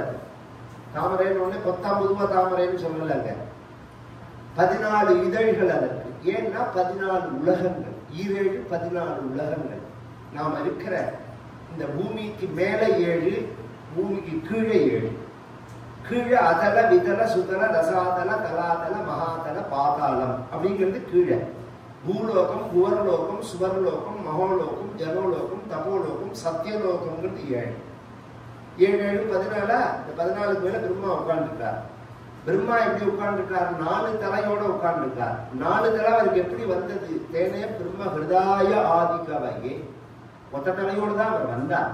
பகவான் அவருக்கு வேதத்தை கொடுத்த உடனே அந்த வேதம் 4 இருக்கிறதுனால 4 தலையாயிடுது, அல்லது 4 திக்க குறிக்கிறாங்க. ஒரிஜினலா பிரம்மாவுக்கு 5 தலை. நான் அந்த கதையை சொல்லி குழப்பம், அது ஒரு கதை இருக்கு. அந்த 5வது தலைய தலையில உள்ள அந்த மண்ட ஓட்டுக்கு கபாலம்னு பேரு. அந்த கபாலத்தை கையில வச்சிருக்கிறதுனாலதான் கபாலின்னு பேரு. பகவான் மயிலாப்பூர்ல இருக்கிறதெல்லாம் கபாலீஸ்வரர்னு சொல்லணும். இந்த மண்ட ஓட்ட பிரம்ம கபாலம்னு பேரு. இது 5வது. அதுக்குள்ள வேண்டாம். 4 இந்த பிரம்மாவை கூப்பிட்டு சிருஷ்டி பண்ண சொல்றான் பகவான். வேதத்தை கொடுத்து, வேதம்னா அறிவுன்னு அர்த்தம். பொதுவா விதஞானேன்னு தாத்து. யாரோட அறிவுன்னா பகவானோட அறிவு. இந்த வேதத்தை பத்தின ஒரு கன்ஃபியூஷன் இன்னைக்கும் இருக்கு. ரிசர்ச்ல வரும்போது மேக்ஸ்மூலர்ல இருந்து ஆரம்பிச்சு வெளிநாட்டு அறிஞர்களா இருந்தாலும் சரி, நம்ம தேசத்துல இருந்த எத்தனையோ சயின்டிஸ்டோ அல்லது மகரிஷிகள், ஒரு பெரிய அறிஞர்களோ மகர்ஷிகளை விட்டுடுவோம். இவா பரியந்தம் ஒரு காலத்தை நிர்ணயம் பண்றாங்க. 3000 காலம், 5000 வருஷம், 7000 வருஷம். இந்த முதல்ல காலத்தை நிர்ணயம் பண்றதே பைத்தியக்காரன். ஏன்னா அனுமானம் என்றைக்குமே மாறுபாடை உடையது. யூகம் இருக்கு பாருங்க.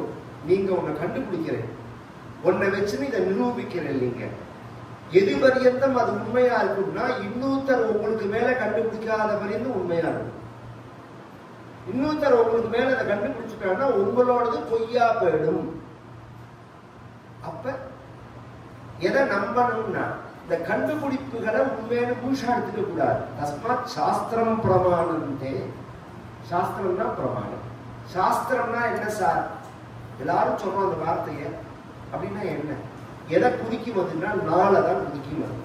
ஸ்ருதி, ஸ்மிருதி, இதிகாசம், புராணம். ஸ்ருதினா வேதங்கள், ஸ்மிருதினா சட்ட நூல்கள், இதிகாசம்னா ராமாயணம் பாரதங்கள், புராணங்கள்னா 18 உபபுராணம். இந்த 4க்கு தான் சாஸ்திரம்னு பேரு. இதுக்கப்புறம் பின்னாடி வந்தவர்கள் அத்தனை பேரும் இதற்கு விளக்கம் தான் சொன்னார்களே தவிர அவர்கள் ஒரு சாஸ்திரத்தை எழுதவே இல்லை. தமிழிலையாகட்டும், சமஸ்கிருத ஆதிசங்கராகட்டும், மத்வாச்சாரியராகட்டும், ராமானுஜராகட்டும், அல்லது வட இந்தியாவில் உள்ள குருமார்கள், இவெல்லாமே இவ 3 பேரை ஃபாலோ பண்றவங்க. ரொம்ப பேர் நினைச்சிருக்கா. ராமதாசர்னு ஒருத்தர், ராமானந்தன் ஒருத்தர், சைத்தன்ய மகாபிரபுன்னு ஒருத்தர், வல்லபாச்சாரியார்னு ஒருத்தர், ஞானதேவர்னு ஒருத்தர். இவெல்லாம் தனி மதம் நினைச்சிட்டு இருக்கா. கிடையவே கிடையாது. இவா 3 பேரை ஃபாலோ பண்றவங்க. ஆதிசங்கரர், மத்வர், ராமானுஜர் காமிச்ச அந்த மார்க்கத்தை ஒரு பூஸ்டர் பண்ணி அவ காமிக்கிறார். கவனிச்சா ஒண்ணு துவைதமா இருக்கும், அல்லது அத்வைதமா இருக்கும், அல்லது விசிஷ்டாத்வைதமா இருக்கும். மேக்சிமம் அத்வைதம் தான் கூட. இந்த பிரபஞ்சத்துல மதம் சாராத தத்துவ மேதைகள் கூட ஒத்துண்ட விஷயம் அப்படிங்கிறது அத்வைதத்தை தான். அத்வைதத்தை தான் அவ ஒத்துக்கிறான். அதுக்காக மற்றது பொய்ன்னு அர்த்தம் இல்லை. அது ஒரு ஆங்கிள், ஒரு நிலை. அதுக்கு மேல கிடையாதுங்கிறது தான் இந்த பிரச்சனையே. உண்டா கிடையாதுன்னா உண்டு. அதோட நின்று போயிடல. அதுக்கு மேல ஒரு நிலை உண்டுங்கிறது தான் ஆதிசங்கரர் சொல்லிட்டு போயிருக்கா. நிறைய இது மாதிரி கேட்க வேண்டியது, படிக்க வேண்டியது 1000 இருக்கு. நான் பிரிச்சு போறேன்னு நினைக்காதீங்க. ஏன்னா நாராயணியை மட்டும் நான் வெற்றி பண்ணிட்டு நாராயணியன் ஸ்லோகத்தை பதம் மட்டும் சொல்றதா இருந்தா இதுல 3 ஸ்லோகம் ஆயிருக்கேன். சாஸ்திரங்களையும் புராணங்களையும் வேதங்களையும் வாசிச்சு தொலைச்சதுனால அதை தாண்டி போக முடியல. இதை விளக்காம போனா ரொம்ப தப்பு அப்படின்னு தோன்றது நமக்கு. சத்தியத்தை விளக்கிட்டு போகணும் அப்படின்னு. இப்ப 4 வேதங்கள், 4 சிரஸ். வேதங்களுடைய காலங்கள், பகவானுடைய அறிவு, அதுக்கு காலமே கிடையாது. ரிசர்ச் எல்லாம் சொல்றதெல்லாம் உண்மை கிடையாது. அதனால காலத்தை பத்தி யார் பேசினாலுமே அதை முழுசா நாம ஏத்துக்க முடியாது. அது வேதத்துக்கு தான் இல்லை, அவதாரங்களுக்கு பேசினாலுமே ஏத்துக்க முடியாது. ஏன்னா உனக்கு பிரமாணம் ராமன் ஒருத்தர் உண்டுங்கிறதுக்கு பிரமாணமே வால்மீகி தானே. வால்மீகி சொல்லலைன்னா உங்களுக்கு எப்படி ராமனை தெரியும்? வால்மீகியே பாலோத்வாரச வார்ஷிகான்னு ஒரு இடத்துல சொல்றார். 12 வயசு மதிப்புல இருந்தான் அப்படிங்கிறார். அதே வால்மீகியே விஸ்வாமித்திரத்தை கொடுக்கும் போது 12 வயசுல மதிப்புல இருந்தான்னு சொல்ற வால்மீகியே விஸ்வாமித்திரர் தசரதன் சொன்னதா ஒரு வார்த்தை சொல்றார். 60 வருஷ சகசிராணி ஜாதஸ்ய மம கௌஷிகா, 60,000 வருஷம் மண்ணாடி பெத்த குழந்தைங்கிறார். 60,000 வருஷம் நான் கஷ்டப்பட்டிருக்கேன் ஒரு குழந்தை அடையறதுக்கு. 60 வருஷ சகசிராணி அப்படிங்கிறார். இதுல எதை உண்மையா இருக்கு? 60,000 வருஷம் ஒரு மனிதன் வாழ, அதெல்லாம் அடுத்த விஷயம். ஒரு மனிதன் வாழ முடியுமா முடியாதாங்கிறதுலாம் அடுத்த விஷயம். அது காலம்தான் தீர்மானம் பண்ணணும், நாம தீர்மானம் பண்ண முடியாது. ஏன்னா புராணத்துல இருக்கு. இல்ல சதமானம் பவதின்னு இருக்குன்னா அடுத்த சப்ஜெக்டுக்கே வரேன்னா வருஷம்ங்கிறதே உங்க கணக்கு என்ன, சாஸ்திரம் சொல்ற கணக்கு என்ன? அந்த கேள்வி. புத கிரகத்துல போய் சேர்ந்து உட்கார்ந்துட்டா ஒரு வருஷத்துக்கு எத்தனை நாள்? பூமியில உட்கார்ந்துட்டா ஒரு வருஷத்துக்கு எவ்வளவு நாள்? குருவுல போய் உட்கார்ந்துட்டா ஒரு வருஷத்துக்கு எவ்வளவு நாள்? சனியில போய் உட்கார்ந்துட்டா ஒரு வருஷம் 900 சொச்சம் நாள். நம்ம கணக்கு ஒரு வருஷமே. ஒரு வருஷம்ங்கிறது நீங்க சூரியனை சுத்தி வர கணக்கு தானே சொல்றேன். பூமி சூரியனை சுத்தி வர கணக்கு தானே சொல்றேன். பூமி சுத்தி வரதுக்கு 360 நாள் ஆகுது. புதன் சுத்தி வரதுக்கு 84 நாள் தானே ஆகுது. அப்ப வருஷம்ங்கிறது புதனுக்கு எப்படி ஆகும்னா 80 நாள் தான் ஆகும். அதனால இதெல்லாம் ரொம்ப போட்டு ஜனங்களை நபுத்தி பேதன் ஜனயேது அஜ்ஞானாத் கர்ம சங்கீனாம் அப்படின்னு பகவான் ஒரே வார்த்தையில சொல்லிட்டு போயிட்டான். இந்த ஜனங்களை போட்டு குழப்பக்கூடாது, புத்தி பேதம் பண்ணக்கூடாது, அதுல குளிர் காயக்கூடாது, அதுல சம்பாதிக்க கூடாது. அதை விட அயோக்கியத்தனம் எதுவுமே கிடையாது. ஏன்னா பரிணாம வளர்ச்சியில ஒரு நிலையை ஜனங்கள் அடைஞ்சிருக்கும் போது அவர்களை குழப்பி நீ கீழே தள்ளி விட்டேன்னா பரம பாவம். ஒரு ஆட்டை ஒரு நாளை மாற்ற முடியுமா? முதல்ல கேள்வி. ஒரு ஆட்டை மாற்ற முடியுமா? ஒரு நாயை மாற்ற முடியுமா? நாய் மேல நிறுத்த முடியாது சொல்லுவோம். ஏன்னா அதுக்கு ப்ரோக்ராம் பிக்ஸ் ஆனது. அது எப்படி வாழணும் இருக்கோ அப்படிதான் அது வாழணும். இவ அந்த தாண்டி தானா சுயமா சிந்திக்கிற தன்மை வரத்தே சிந்திச்சு மேல போகணுங்கிற வாழ கீழே தள்ளி விட்டேன். ஐயோ மேல ஜனபத சரித்திரத்துல சொல்ற பாகவதத்துல குரு நசஸ்யாத் ஜனனீ நசஸ்யாத் பிதா நசஸ்யாத் தெய்வம் நசஸ்யாத். ஞான மார்க்கத்தை ஒருத்தர் காமிக்கலன்னா குரு குரு கிடையாது, அப்பா அப்பா கிடையாது, அம்மா அம்மா கிடையாது, பந்துக்கள் பந்துக்கள் கிடையாது, சகா சகா கிடையாது. ஒரு கால் தெய்வம் இல்லைன்னாலும் தெய்வம் கிடையாது. கண்ணு தெரியாத ஒருத்தன் பாழிங்கணத்துல விழப்போறான். கண்ணு தெரிஞ்சவன் ஒருத்தன் பார்க்கறான். அவனுக்கு நடக்கிறதே அது கிணறு பள்ளம்னு தெரியாது, உனக்கு தெரியும். நான் இப்படி போகலாமான்னு அவன் கேட்கறான்.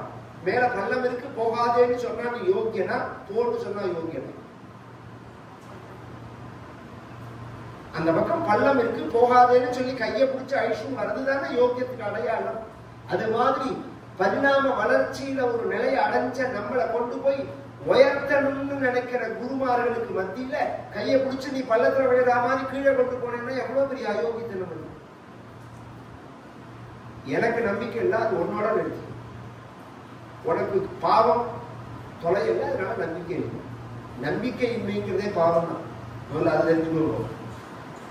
ஞானம்ங்கிறது தான் புண்ணியமே. நம்பிக்கையின்மைங்கிறதே பாவம் தான், அஜ்ஞானம். நம்பிக்கையின்மைன்னா புரியத்துக்காக நம்பிக்கையின்மைன்னு சொல்றேனே தவிர அஜ்ஞானம் புரியாத நிலைங்கிறதே பாவம் தானே, அறியாமையே பாவம் தானே. அப்ப அறியணும்னு தான் நம்ம நினைக்கிறோம். நான் அறியவும் மாட்டேன், நம் ஒத்துக்கவும் மாட்டேன்னா இதுக்கு நம்ம எப்படி பதில் சொல்ல முடியுது? இந்த பிரம்மாவோட ஆயுஷ சொல்றது, பிரம்மாவுக்கு 100 வயசுங்கிறது. இப்ப எடுத்துக்கோங்க, சதமானம் அப்படிங்கிற கதை கணக்கு சொல்றேன் நான். பிரம்மாவுக்கு 100 வயசுங்கிறது எப்படி தெரியுமோ? நமக்கு 365 நாள் ஒரு வருஷம். தூங்காம கேளுங்க, அப்புறம் யூடியூப்ல உட்காந்து பேப்பர் வச்சு குடிச்சுக்கோங்க. இப்பயே குடிக்க ஆரம்பிச்சா மண்டை வரணும். அது தேவதைகளுக்கு 1 நாள், நமக்கு 1 வருஷம், தேவதைகளுக்கு 1 நாள். அது மாதிரி 365 நாள் தேவதைகளுக்கு 1 வருஷம். அது மாதிரி 12,000 தேவ வருஷம் மனித வருஷத்துல 43,20,000 வருஷம் கொண்டது ஒரு சதுர்யுகம். அது மாதிரி 1000 சதுர்யுகம் பிரம்மாவுக்கு ஒரு பகல், 1000 சதுர்யுகம் பிரம்மாவுக்கு ஒரு ராத்திரி. அது மாதிரி 365 நாள் ஒரு வருஷம், அது மாதிரி 300 வருஷம் பிரம்மா ஓடும். 2000 × 43,20,000 ஃபர்ஸ்ட். 2000 × 43,20,000 சொல்லிட்டே போற, அப்புறமா கால்குலேஷன் வச்சு பண்ணிக்கோ. Is equal to into 365 into 100. இதான் இந்த கேலக்சியோட கணக்கு. கால்குலேட்டருக்கு இடம் இருக்குமான்னு தெரியல நான் சொல்ற விஷயம். ஆனா சத்தியம், இது சத்தியம். இந்த கேலக்சி ஏற்பட்டு இந்த கணக்கு நான் சொல்ற கணக்கு 450 கோடி சொச்சம் வருஷம் வருது. அதை ஒத்துக்கிறார். இந்த மூணு விஷயம் இருக்கிறேன். இந்த பகல்ல பிரம்மாவோட ஒரு பகல்ல நடக்கிற சிருஷ்டி 1000 சதுர்யுகம்ங்கிறது. அதுக்கே 450 கோடி வருஷம் தான் ஆயிருக்கு. 7வது சதுர்யுகம் நடக்கிறது சுவாயம்புவ, சுவாரோசுஷ, உத்தம, தாமச, ரைவத, சாட்சுஷ, வைவஸ்வதங்கிற மன்வந்தரம் நடக்கிறது. இதுல 28வது சதுர்யுகம் நடக்கிறது. வைவஸ்வத மன்வந்தரே 8வது யுகத்துல நான் பொய்ப்பாட்டா பொழுது முடிஞ்சா ஆவணியாவட்டத்துக்கும் சங்கல்பத்துக்கும் சத்துக்கு சதாபிஷேகத்துக்கும் கோவில்ல பூஜைக்கும் கும்பாபிஷேகத்துக்கும் சொல்லிட்டு இருக்கணும் இந்த சங்கல்பத்தை. அப்ப அதை என்னன்னு புரிஞ்சுக்கணும் வேண்டாமா? 8 தமே கலியுகே பிரதமே பாதே ஜம்பூத்வீபே பாரத வருஷே பரத கண்டேன்னு சொல்லி போடணும். எல்லாம் நம்ம ஆயுஷ கால்குலேஷன் பண்றாங்க, நாட்களை கால்குலேஷன் பண்றது. இது அப்படியே வச்சுக்கோங்க ஒரு பக்கம். பிரம்மாவுக்கு பகவான் அறிவை கொடுத்து சிருஷ்டி பண்ணின உடனே பகவான் மனசுனால 4 பேரை சிருஷ்டி பண்ணினார். சனக, சனந்தர, சனாதன, சனத்குமார்கள் சத்வகுணத்தினால அவர்களையே திரும்பி சிருஷ்டி பண்ண சொல்ல அவர்கள் பூர்ண சத்வகுணமா இருக்கிறதுனால சிருஷ்டி பண்ணல். காமம்ங்கிறது சத்வகுணத்துல இருக்காது, அதனால அவ சிருஷ்டி பண்ணல். உடனே பிரம்மாவுக்கு ஒரு கோபம் வரும். தன் சொன்னதை கேட்கல. முதல்ல உலகத்துல படைக்கப்பட்ட மனிதர்கள் யாருன்னா இந்த 4 பேர் தான். சனக, சனந்தன, சனாதன, சனத்குமார்கள் அப்படிங்கிற அந்த 4 பேர் தான் சனகாதிகள்னு பேரிவாங்க. இவாதான் நாராயணம் பத்மபுவம் அப்படின்னு சொல்ல முடியல. அந்த வரிசையில இவாதான் 3வது. குரு பரம்பரையில இவர் தான் 3வது. இது ஒரு சிஸ்டம். பத்மபுவம், வசிஷ்டம்னு அப்படி ஒரு பரம்பரை வரும். இந்த சனகாதிகள், சனகாதிகளுக்கு சிஷ்யன் நாரதர், நாரதரோட சிஷ்யர் தான் வியாசர் இத்தியாதி இவர்கள் தான். இது பக்த பரம்பரையில வர குரு பரம்பரை. இந்த சனகாதிகள் தான் முதல்ல படைக்கப்பட்டவர்கள். அவர்கள் எப்படிப்பட்டவர்கள்னா ஞானிகள், அறிவாளிகள். முதல்ல படைத்த மனிதன் அறிவாளியா இருந்தான்னா முட்டாளா இருந்தான். நம்ம சாஸ்திரங்கள்ல மகா அறிவாளியா இருந்தான்னு சொல்றது. அனுமானத்துல ரிசர்ச்ல பண்றவா அல்லது மற்ற மதங்கள்ல சொல்றவா கற்காலத்துல மனிதன் ஒரு காட்டு பிராண்டியா இருந்தான். அது பொய்யா, இது அது உண்மையா, இது உண்மையானா ரெண்டுமே உண்மை. அவன் சொல்ற மாதிரி பின்னாடி வந்தவர்கள் சில பேர் இருந்தா உண்டானவர்கள். ஆனா இது மிக்சிங். இது ஒரு விதையிலிருந்து ஒரு விதையை தயார் பண்ணணும். கவனிச்சு கேளுங்க. ஒரு விதையை விவசாயம் பண்ணினாதான் இன்னொரு விதை, ஒரு விதை 10 விதையை தயார் பண்ணும். அந்த 10 விதை 100 விதையை தயார் பண்ணும். இதுதான் உலகத்தோட இயக்கத்துக்கு காரணமா இருக்கு. இந்த சனகாதிகள் தேர்ந்து சிருஷ்டி ஆகல. ஆனா அவர்கள் ஞானிகளா இருந்தார், அதனால சிருஷ்டி ஆகல. அதுக்கு அடுத்த நிலை யார் அப்படின்னா, உடனே பிரம்மாவுக்கு கோபம் வந்த உடனே சொன்னதை கேட்கல உடனே அந்த கோபத்திலேருந்து ஒருத்தர் வெளியில வந்தா ருத்ரன்னு பேரு. இந்த ருத்ரன் உடனே சாதாரணமா பேசுறவா, இந்த கதை புராணங்களை மட்டும் படிச்சுட்டு பேசுறவா என்ன பண்ணுவான்னா சிவபெருமான்னு சொல்லுவா. இந்த சிவபெருமான்னு சொல்லல அங்க. பின்ன என்ன சொல்லிருக்கு? ருத்ராபிசிருஷ்ட பயதாகிருதி ருத்ர சங்க சம்பூரியமான புவனத்ரய பீதசேதாஹ மமா பிரஜா ஸ்ருஜத தபஸ்சர மங்களாயேதி ஆச்சஷ்டதம் கமலபூமு பவதீரிதாத்மா. ருத்ரன் அப்படின்னு தான் இருக்கு. அது ஏகாதச வியூகத்தை அடைஞ்சதுங்கிறதுலாம் அடுத்த விஷயம். ஏகாதசம் இல்ல, சகசிராணி சகசிரம் நோய ருத்ராதி பூமி அப்படின்னு இருக்கு வேதத்திலேயே. ஆயிரக்கணக்கான ருத்ரர்கள். ருத்ரன்னா யாருன்னாலும் மண்ணி தேவதை. ருத்ரங்கிற பதத்துக்கு என்ன அர்த்தம்னா ருதம் திராவயதீதி ருத்ரா. ருதம்னா கண்ணீர், கஷ்டம். இந்த கஷ்டத்தை போக்குறதுனால ருத்ரன்னு பெயர். பொதுவா இந்த தேவதா கணங்களை 33 கோடி தேவதைகள்னு சொல்றோமோ, 33 கோடின்னு அர்த்தம் இல்ல, 33 செக்ஷன் அர்த்தம். ஏகாதச ருத்ர வசு ருத்ர ஆதித்யர், இதான் விஷயம். திரும்பி எல்லாரும் அதை தெரிஞ்சுக்க முயற்சி பண்ணணும். வசு ருத்ர ஆதித்யர். இன்னைக்கு சிரார்த்தம் பண்றதே அதுதான் சொல்லுவோம் நாம. அப்பாவை வசுனும் தாத்தாவை ருத்ரனும் கொள்ளு தாத்தாவை ஆதித்யன் அப்படின்னு சொல்லுவோம். தர்ப்பணம் பண்றதையும் அப்படிதான் சொல்லுவோம். இது எல்லாம் இவாளுக்குள்ளதான் அடக்கம். எல்லா கணங்களும் இவாளுக்குள்ளதான் அடக்கம். இந்த வசுக்கள் எத்தனை பேர்னா 8 பேர், ருத்ரர்கள் எத்தனை பேர்னா 11 பேர், ஆதித்யர்கள் எத்தனை பேர்னா 12 பேர். கூட்டினா எவ்வளவு வரும்? 31 வரும். இதை தவிர அஸ்வினி தேவதைகள்னு 2 பேர். அவ தனி செக்ஷன், டாக்டர்கள். அப்ப 33, மொத்தமே 33 பேர் தான். இந்த பிரிவு தான். இதை நம்ம 33 கோடி 33 கோடிங்கிறதுக்கு அர்த்தமே தனுஷ் கோடி அப்படிங்கிறோம்.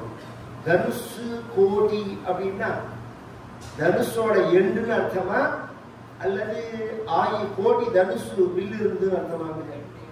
எண்டுன்னு அர்த்தம். கோடினால எண்டுன்னு அர்த்தம். எண்டுன்னா பூர்த்தி, முடிவு. அதனாலதான் இந்தியாவோட பரிமாணத்தை பத்தி, பாரத தேசத்தை பத்தி சொல்லும் போது ஆசேது ஹிமாச்சல வர்த்தினா ஆஸ்திக மகாஜனானா அப்படின்னு நீ கோவில் எல்லாம் சங்கல்பம் பண்ணுவோம். இங்க எது நமக்கு ஆரம்பம்னா சேத்து தான் ஆரம்பம். இங்க எதுன்னா ஹிமாச்சலம். ஹிமாச்சலம்னா இமயமலையோட இல்லை, இமயமலை எது பரியந்தம் இருக்கோ அது பரியந்தம் பாரதம் தான். அது போல தெரிஞ்சுக்கோப்பா, அகண்ட பாரதம் பேர் இருக்கு. அது பரியந்தம் பாரத தேசம் தான். அப்ப கோட்டின்னா முடிவு. இங்க 33ங்கிறது 33 பிரிவை சொல்றது. இதுல 11 பேர் ருத்ரர்கள் இருக்கார்கள். ருத்ரன் அப்படிங்கிறது ஒரு கணம்.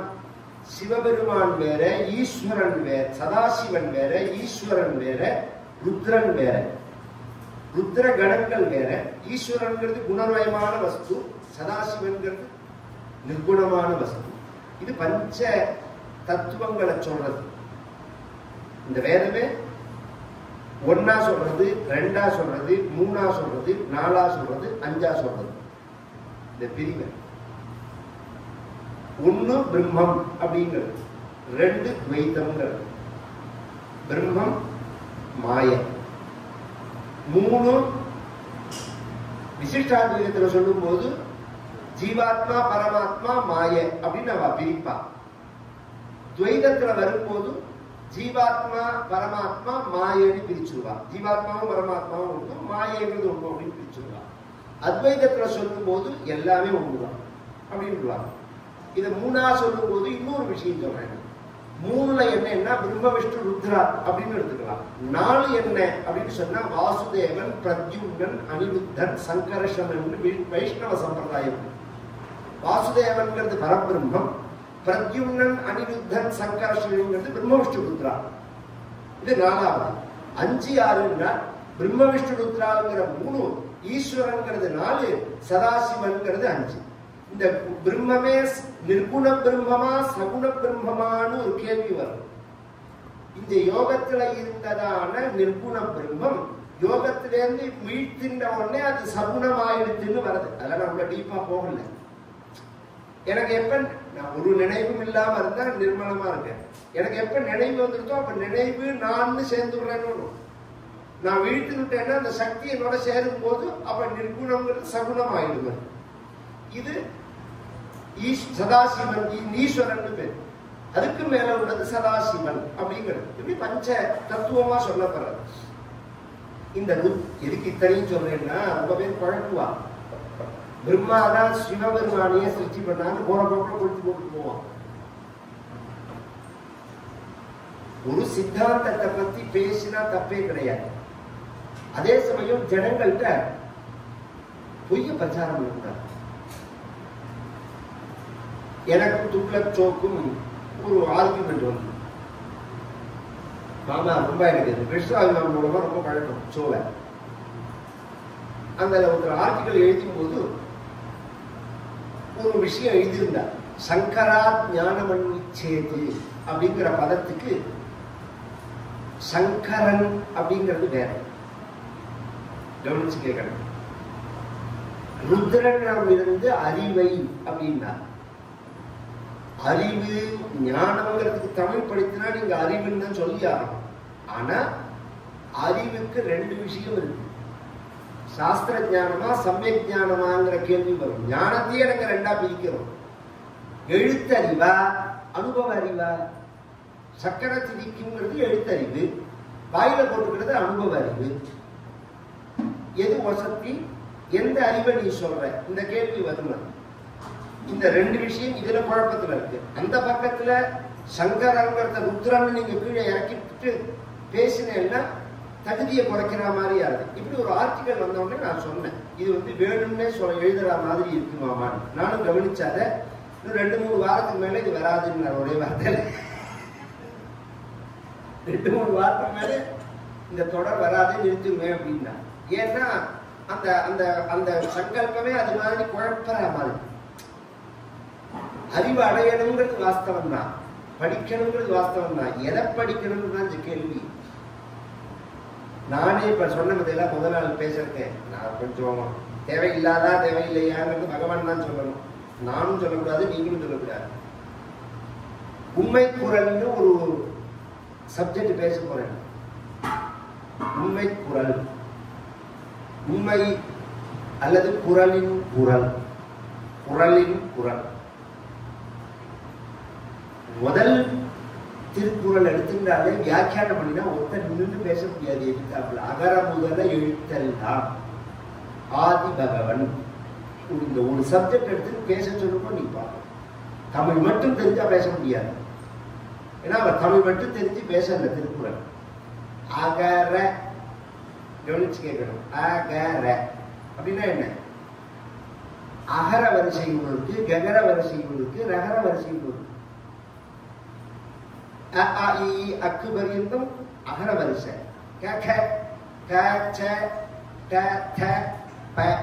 இது ககர வரிசை. ரங்கிறது அதுக்கு அடுத்த வரிசை. இது எழுத்தோட வரிசைகளை குறிக்கிறது. ஐ உடு எழுக்கு ஏவோம் ஐ அவுச்சு அய வரட்டு இதெல்லாம் பாணினி சூத்திரம்னு பேர். வியாக்கரணம். இந்த எழுத்துக்கள்லாம் எப்படி உண்டாச்சு? சிவபெருமானுடைய உடுக்கையில ஒரு பக்கம் எழுத்து உண்டாச்சு, ஒரு பக்கம் சாஸ்திரம் உண்டாச்சு அப்படின்னு வரும். இந்த எழுத்துகள் எல்லாம் இருக்குதுதான் இந்த ஷகாரம், இந்த சப்தம் இருக்கு. சப்தம் இன்னைக்கு நாம பேசுறமே இதுக்கு மூலமான எழுத்து. இந்த எழுத்து அக்ஷராதிகள் எல்லாமே பகவத் சொல்லும் அல்லது அ அப்படின்னாலே பகவான் அர்த்தம் சாஸ்திரங்கள்ல. அதனாலதான் அநாதேன்னு சொல்லுவா. நாதன் அநாதன், நநாதன் சொல்லலாமே. அத நகதி நகதின்னு சொல்லலாமே, அகதின்னு ஏன் சொல்லுவானே? கொஞ்சம் யோசனை பண்ணும். கதி இல்லாதவன் ந கதி. அவனை எப்படி சொல்லணும்? நாம நகதின்னு தானே சொல்லணும், அகதின்னு ஏன் சொல்றோம்? நாதன் இல்லாதவன் நாதன், இல்லாதவன் நநாதன் தானே சொல்லணும். அநாதன் ஏன் சொல்லணும்னா அதுக்கு ஒரு அர்த்தம் இருக்கு.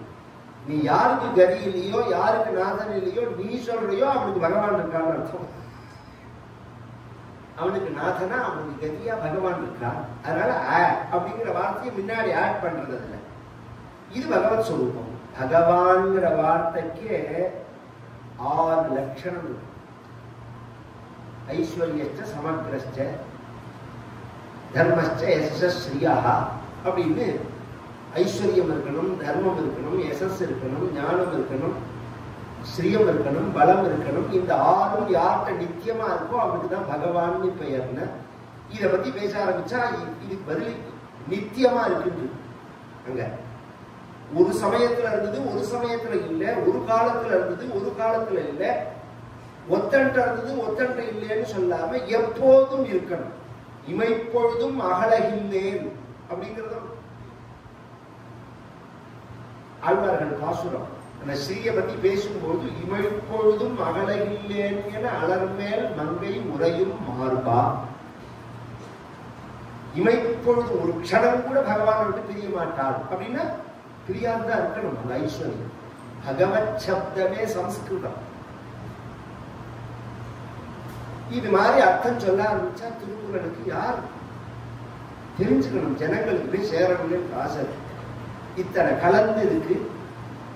இதுக்கு ஆதின்னா அப்பா, பகவான்னா அம்மான்னு எதையாவது வியாக்கியானம் பண்ணி அவளுக்கு தோணு இதெல்லாம் சொல்லி குட்டிச்சவர் பண்ணி அப்படிலாம் சொல்லலாமா? ஜனங்களை குழப்பலாமா?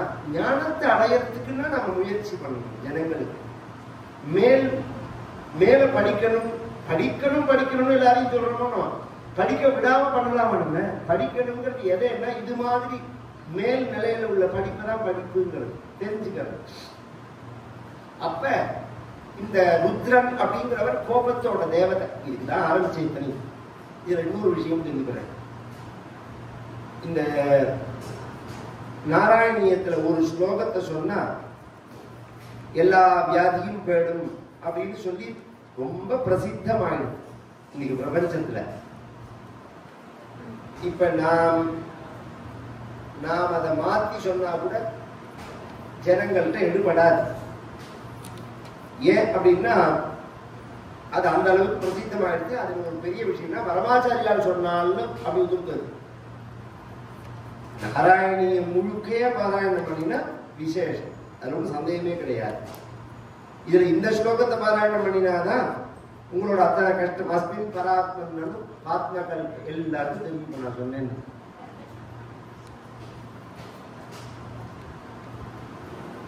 அதுவும் பிரத்யேகமா கேன்சர் போறதுக்காக உள்ள மந்திரம் அது அப்படின்னு சொல்றாங்க. அது இல்ல கேன்சர் போறதுக்கு உள்ள மந்திரம்.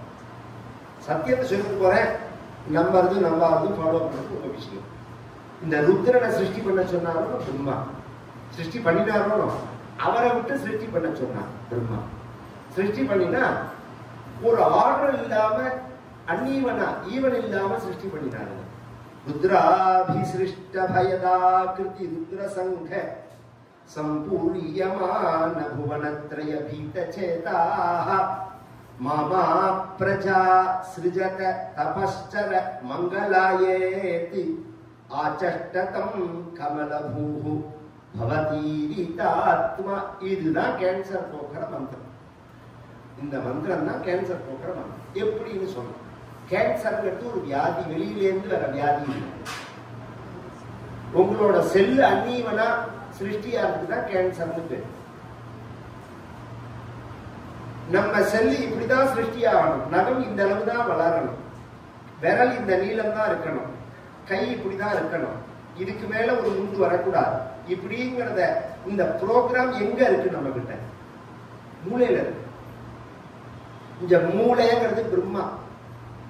திரும்ப திரும்ப சொல்றேன், சாஸ்திரங்கள்ல மகத்து அப்படின்னு சொன்னா பிரம்ம தத்துவத்தை தான் புத்திங்கிறது. புத்தி தத்துவம்னு பேரு. பகவான் புத்தியா இருக்கானா ஹிருதயத்துல இருக்கானா? அடுத்த கேள்வி கேட்கிறேன். புத்தியை கொடுக்கிறானே தவிர பகவான் இருக்கிறது ஹிருதயத்துல தான். அதுக்கு அது அடுத்த திருஷ்டாந்தம் சொல்றேன். இந்த ஆக்சிடென்ட்ல மூலச்சாவுன்னு அடையறாங்கிறாங்க. உடம்பு உறுப்புகள் முழுக்க வேலை செய்யாம போறது. அதுல ஹார்ட் மட்டும் எப்படி வேலை செய்யறது? உடம்பு உறுப்புகள் முழுக்க வேலை செய்யாம போயிடுது, ஹார்ட் மட்டும் எப்படி வேலை செய்யறது? யாராவது யோசனை பண்ணும். இது மூளைக்கு கீழே கிடையாது. அதான் என்னோட விஷயம். இந்த ஹார்ட் மூளைக்கு கீழே கிடையாது, அது தனி செக்ஷன். அதனால அவன் செத்து போயிட்டான்னு சொல்லக்கூடாது. திரும்பி இதை கலப்பி விட்டாலும் உண்டு. இது ஒரு பக்கம் இருக்கட்டும். அப்படியே பகவான் சொல்லும் போது தன்னை எங்க இருக்கேன்னு சொல்றான்னா ஹிருதேச அர்ஜுன திஷ்டதி, நான் ஹிருதயத்தில் இருக்கேன்னு தான் பகவான் சொல்றானே தவிர புத்திய கொடுப்பேன்னு தான் பகவான் சொல்றான். பகவான் இருக்கிறது ஹிருதய கமலம், பிரம்மாவோட சொரூபம் புத்தி. இந்த புத்தி உடம்ப முழுக்க கண்ட்ரோல் பண்ணினாலும் ஹார்ட் இல்லைன்னா உடம்புக்கு சக்தி கிடைக்காது. ஆனா ஹார்ட் வந்து கண்ட்ரோல் பண்ணல. கவனிச்சு கேட்கணும். புத்தி தான் கண்ட்ரோல் பண்றது. ஆனா அந்த புத்திக்கும் சக்தியை கொடுக்கறது ஹார்ட் தான். சாஸ்திரம் தான். சாஸ்திர திருஷ்டியோட பார்த்தாதான் இன்னைக்குள்ள சயின்ஸோட முடிவு. இன்னும் நிறைய இருக்கு. நான் சொல்ல போனேன்னா இன்னும் கண்டுபிடிக்காத விஷயங்கள் நிறைய இருக்கு இதுல. இந்த புத்தியான பிரம்மா ருத்ரனை பார்த்து சிருஷ்டி பண்ணாதே அப்படின்னு சொன்னார்னா என்ன அர்த்தம்னா, அந்நியவனா சிருஷ்டி பண்ணதுனால பண்ணாதேன்னா, பிரம்மாவோட கட்டுப்பாடு இல்லாத போது மூளையினுடைய கட்டுப்பாடை எப்ப இழக்கிறதோ அப்ப செல் அந்நியவனா. மூளை கட்டுப்பாடுக்குள்ள வந்துடுத்துன்னு வச்சுக்கோங்க, அந்த செல்லை இதுவே அழிச்சு. இன்னைக்கு சமீபத்துல ஒரு நோபல் பரிசு கொடுத்தா வந்திருக்கு ஜப்பான்காரர்களுக்கு. எதுக்காக கொடுத்தா தெரியுமா? உபவாசம் இருந்தா கேன்சர் குணமாகும்னு அவ ஒரு ஆர்டிகல் சப்மிட் பண்ணிருக்கா. அதுக்காக பொழுது முடிஞ்சா நாங்களே அதுதானே சொல்றோம். நாங்க சாஸ்திரங்கள்ல சொல்லும் போது 46 வயசுல இருந்து 100 வயசு பர்யந்தம் ஒரு குறிப்பிட்ட காலம் சைக்கிளை சொல்லிட்டே இருக்கோம். நாங்க செல் உற்பத்தி, கேன்சர் செல் உற்பத்தி, எல்லாருக்கும் கேன்சர் செல் உண்டு. பயன்படாதீங்க, உடனே எல்லா உடம்புலையும் கேன்சர் செல் வரும். ஆனா இந்த இது வர காலத்தை ரிஷிகள் சொல்றா 46, 54, 60, 61, 70, 82, 90, 96, 100. இப்பெல்லாம் சாந்தி பண்ணிக்கணும். இது எப்பெல்லாம் உற்பத்தி ஆகும்னு இந்த சைக்கிள் ஜெனடிக்ல கண்டுபிடிச்சிருக்காங்களோ அப்பெல்லாம் ஒரு சாந்தி. அதைதான் பீம சாந்தின்னும், பீமரத சாந்தின்னும், உக்ரத சாந்தின்னும், சட்டத்தை பூர்த்தின்னும் சதாபடி. நான் அதெல்லாம் பண்ணிக்கவே மாட்டேன். போய யார் வேண்டான்னு இந்த சாந்தின்னே சொல்றோம் குறிப்பிட்டு. நாங்க இது மாதிரி ப்ராப்ளம் வருங்கிறதுக்காக ரிஷிகளே பண்ண சொல்லிருக்காங்க. நீ ஊரை கூட்டி படாடோகமா பண்றியா பண்ணலையாங்கிறது அதுவும் சௌரியம். பரிகாரமா பண்ணியே ஆகணும், ஒழுங்கா பண்ணணும். இந்த புத்தியோட கண்ட்ரோலுக்குள்ள இந்த உடம்பு இல்லைன்னா அந்நியவனா தான் இருக்கும்.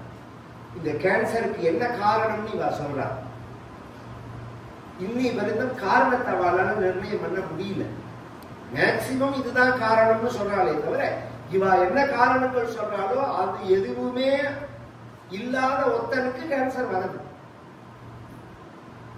நாங்க சொல்றோம் தமோ குணம் தான் காரணம். கேன்சர் முக்கிய காரணம் தமோ குணம். சுறுசுறுப்பின்மை இருக்கு பாருங்க, அதுதான் காரணம். அதீத சுறுசுறுப்பும் பிரச்சனை. ரெண்டுக்கும் நடுப்புலங்க. அதிகமா போனா அமிர்தமும் விஷமா முடிச்சிருக்கோம். இதுக்கு ரொம்ப அழகான விஷயங்களை ஈஸியா பேசிட்டு போயிருக்காரு ரிஷிகள். இதை எப்படி கொண்டு ஜனங்கள்கிட்ட சொல்லி மாறல. சும்மாவும் உட்காரக்கூடாது, டென்ஷனாகவும் இருக்கக்கூடாது. ஞானானந்த சுவாமிகள் அபூர்வமா ஒரு விஷயம் சொல்லுவாங்க. சுறுசுறுப்பா இரு, படபடப்பா இருக்காதே பாருங்க. இந்த விஷயத்தையே சுறுசுறுப்பா இரு, படபடப்பா இருக்காது. கருணையா இரு, ஏமாளியா இருக்காது. இது மாதிரி 10-15 விஷயம் சொல்லுவார் ஞானானந்த சுவாமிகள். தகவல் பார்த்தா எழுதி போட்டுருவாங்க. இதெல்லாம் நம்ம தெரிஞ்சுக்க வேண்டிய விஷயம். சுறுசுறுப்பா இருக்கணும், ஏன்னா படபடப்பா இருக்கக்கூடாது. இந்த தமோ குணத்தினால உண்டாரத்தை தடுத்துட்டார். இப்ப சத்வகுணம், தமோ ரஜோகுணம், தமோ குணம், இதுதான் சிருஷ்டிக்கு முக்கிய காரணம்.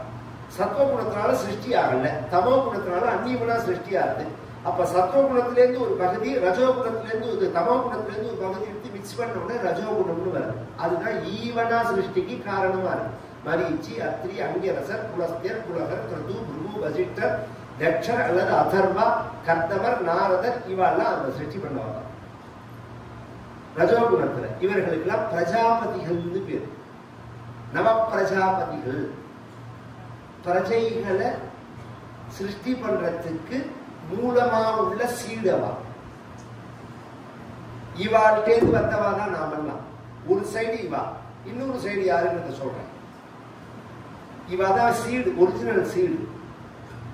இவர்களை எப்படி சிருஷ்டி பண்ணினார் பிரம்மாங்கிறது தான் ஆச்சரியம். பூர்வத்திலேருந்து ஒருத்தரை சிருஷ்டி பண்ணினார், நெத்தியிலேருந்து ஒருத்தரை சிருஷ்டி பண்ணினார், கண்ணத்திலேருந்து ஒருத்தரை சிருஷ்டி பண்ணினார், தோல்லேருந்து ஒருத்தரை சிருஷ்டி பண்ணினார், கையிலேருந்து ஒருத்தரை சிருஷ்டி பண்ணினார். பாகவதத்துல இருக்கு, அப்படியே அப்படியே இருக்கு. இன்னைக்கு குளோனிங் முறைன்னு சொல்றாலும் அதை ஈஸியா சொல்லிட்டு போகும். ஆனா அதுல என்ன ப்ராப்ளம்னா அதுலயும் சைக்கிளிங் இல்லை, ஈவனா சைக்கிளிங் இல்லை. அப்படின்ற உடனே தன் உடம்பையே ரெண்டா பிரிச்சிருந்தார் பிரம்மா. மனு அப்படின்னு சதரூபே அப்படின்னு பெயர். ஆணும் பெண்ணாகுமாவே உண்டு பண்றார். இது இந்த ஆணுக்கு 22-25 வயசு, பெண்ணுக்கு 20 வயசு மதிப்புல. அதுல இருந்து சிருஷ்டியார் இந்த உலகத்துக்கு. அவர் சிருஷ்டியான பிறந்தான் பூமியை கொடுக்கிறார் அவர்கிட்ட. இந்த பூமி இதுவரைக்கும் சத்தியலோகத்துலதான் இந்த காரியங்கள்லாம் நடக்கிறது. இந்த பூமிக்கு வந்த முதல் ஆள் யாருன்னா மனுதான். அவர்கிட்ட நாம வந்ததுனாலதான் நமக்கெல்லாம் மனிதர்கள்னு பெயர். உலகம் முழுக்க மனிதர்களை குறிக்கிற வார்த்தை எந்த மொழியா இருந்தாலும் அது எம்மனதான் இருக்கும். கவனிச்சு எல்லாம் தெரியும். மனுஷன், மனிதன், மேன். நீங்க எனக்கு தெரியல, அதுக்கு மேல பாஷை தெரியல, நீங்க எந்த பாஷையை வேணாலும் எடுத்துக்கோங்க. பார்த்தீங்கன்னா இந்த எம் சம்பந்தப்பட்டிருக்கும் அதுல. ஏன்னா மனுட்டேந்து வந்தது. அவ்வளவு தூரம் வேண்டாம், சுத்த தமிழ் சொல்றேன். மாணவன், மாணவின்னு சொல்றேன்னு அதுக்கு அர்த்தம் என்ன? எந்த மனுவை கொடுத்தனுங்கிறோ அவரோட சொன்னத்தை கேட்கிறவனுக்கு தான் மாணவன் பேரு. மாணவன்கிற வார்த்தையே மனுட்டேந்து வந்ததுதான். மாணவிங்கிற வார்த்தையே மனுவோட கனெக்ஷன் உள்ள வார்த்தை தான். அதுக்கு அர்த்தம் சொல்லுங்க, ரூட் சொல்லணும். பேசினா ஆர்கியூமெண்ட்னா புத்திபூர்வமா ஆர்கியூமெண்ட் பண்ணணும். கத்தனத்தினாலேயோ சண்டை போடுறதுனாலயோ புத்திசாலின்னு ஆயிடாரு. ஆர்கியூமெண்ட் பண்ணும்போது ஆதாரங்களை எடுத்து வைக்கணும்.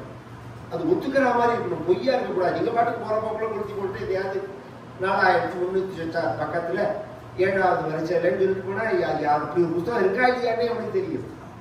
அது மாதிரி பேசிட்டு போக கூடாது, பிரமாணத்தோட பேசணும். இந்த மனுவோட வம்சம் முக்கியமானது. இந்த மனுவுக்கு 3 பெண்ணு 2 பையன். ஆபூதி, தேவகூதி, பிரசூதின்னு 3 பெண்ணு. பிரியவர்தன், உத்தானபாதன் 2 பையன். இந்த ஆபூதிங்கிற பெண்ணை ருச்சி அப்படிங்கிற மகரிஷிக்கு கல்யாணம் பண்ணி கொடுத்தா.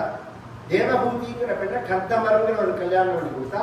அவர்களுக்கு 9 பெண் குழந்தைகள் பிறந்தது. அனசூய முதலிய 9 பெண் குழந்தைகள். அது அத்திரி மகரிஷி 9 மகரிஷிகளுக்கு கல்யாணம் பண்ணி கொடுத்தான். இந்த பெண்ணை மரீச்சி, அத்திரி, அங்கீரசர் எல்லாம் சொல்றேன் பார்த்தீங்களா. மரீச்சிக்கெல்லாம் கல்யாணம் பண்ணி கொடுத்ததுலாம் இவா பொண்ணதான் வரிசையா. பிரசூதின்னு 3வது, அத தக்ஷனுக்கு கல்யாணம் பண்ணி கொடுத்தா. இந்த 9ல 10ஆவதா உள்ளவன் தக்ஷன், இல்ல 9ஆவதாவும் எடுத்துக்கலாம். அதர்வாவா தக்ஷனாங்கிறது 2 கணக்கும் இருக்கு. அந்த தக்ஷனுக்கு கல்யாணம் பண்ணி கொடுத்தா அவனுக்கு 16 பெண்கள் பிறந்தது. அந்த 16 பெண்களை 13 பெண்களை தர்மதேவதைக்கு கல்யாணம் பண்ணி கொடுத்தா. சுவாகாங்கிற 14வது பெண்ணை அக்னி பகவானுக்கு கல்யாணம் பண்ணி கொடுத்தா. ஸ்வதாங்கிற 15வது பெண்ணை பிதர்களுக்கு கல்யாணம் பண்ணி கொடுத்தா.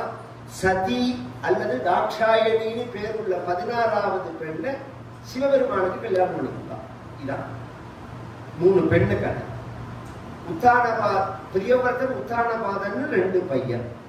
இந்த உத்தானபாதனுக்கு 2 மனைவி. அந்த முதல் மனைவிக்கு பிறந்தவர் துருவர், அவரை பிடிச்சுன்னு ஒரு கதை வரும். பிரியவிரதனுக்கு ஆக்னீந்திரன், ஆக்னீந்திரன்கிறவனுக்கு நாபி, நாபிங்கிறவனுக்கு ரிஷபதேவருக்கு பகவான் அவதாரம் பண்றான். இதுல ஒரு ஆச்சரியம் என்னன்னா, இப்ப நான் சொன்னேன் பாருங்க மனு.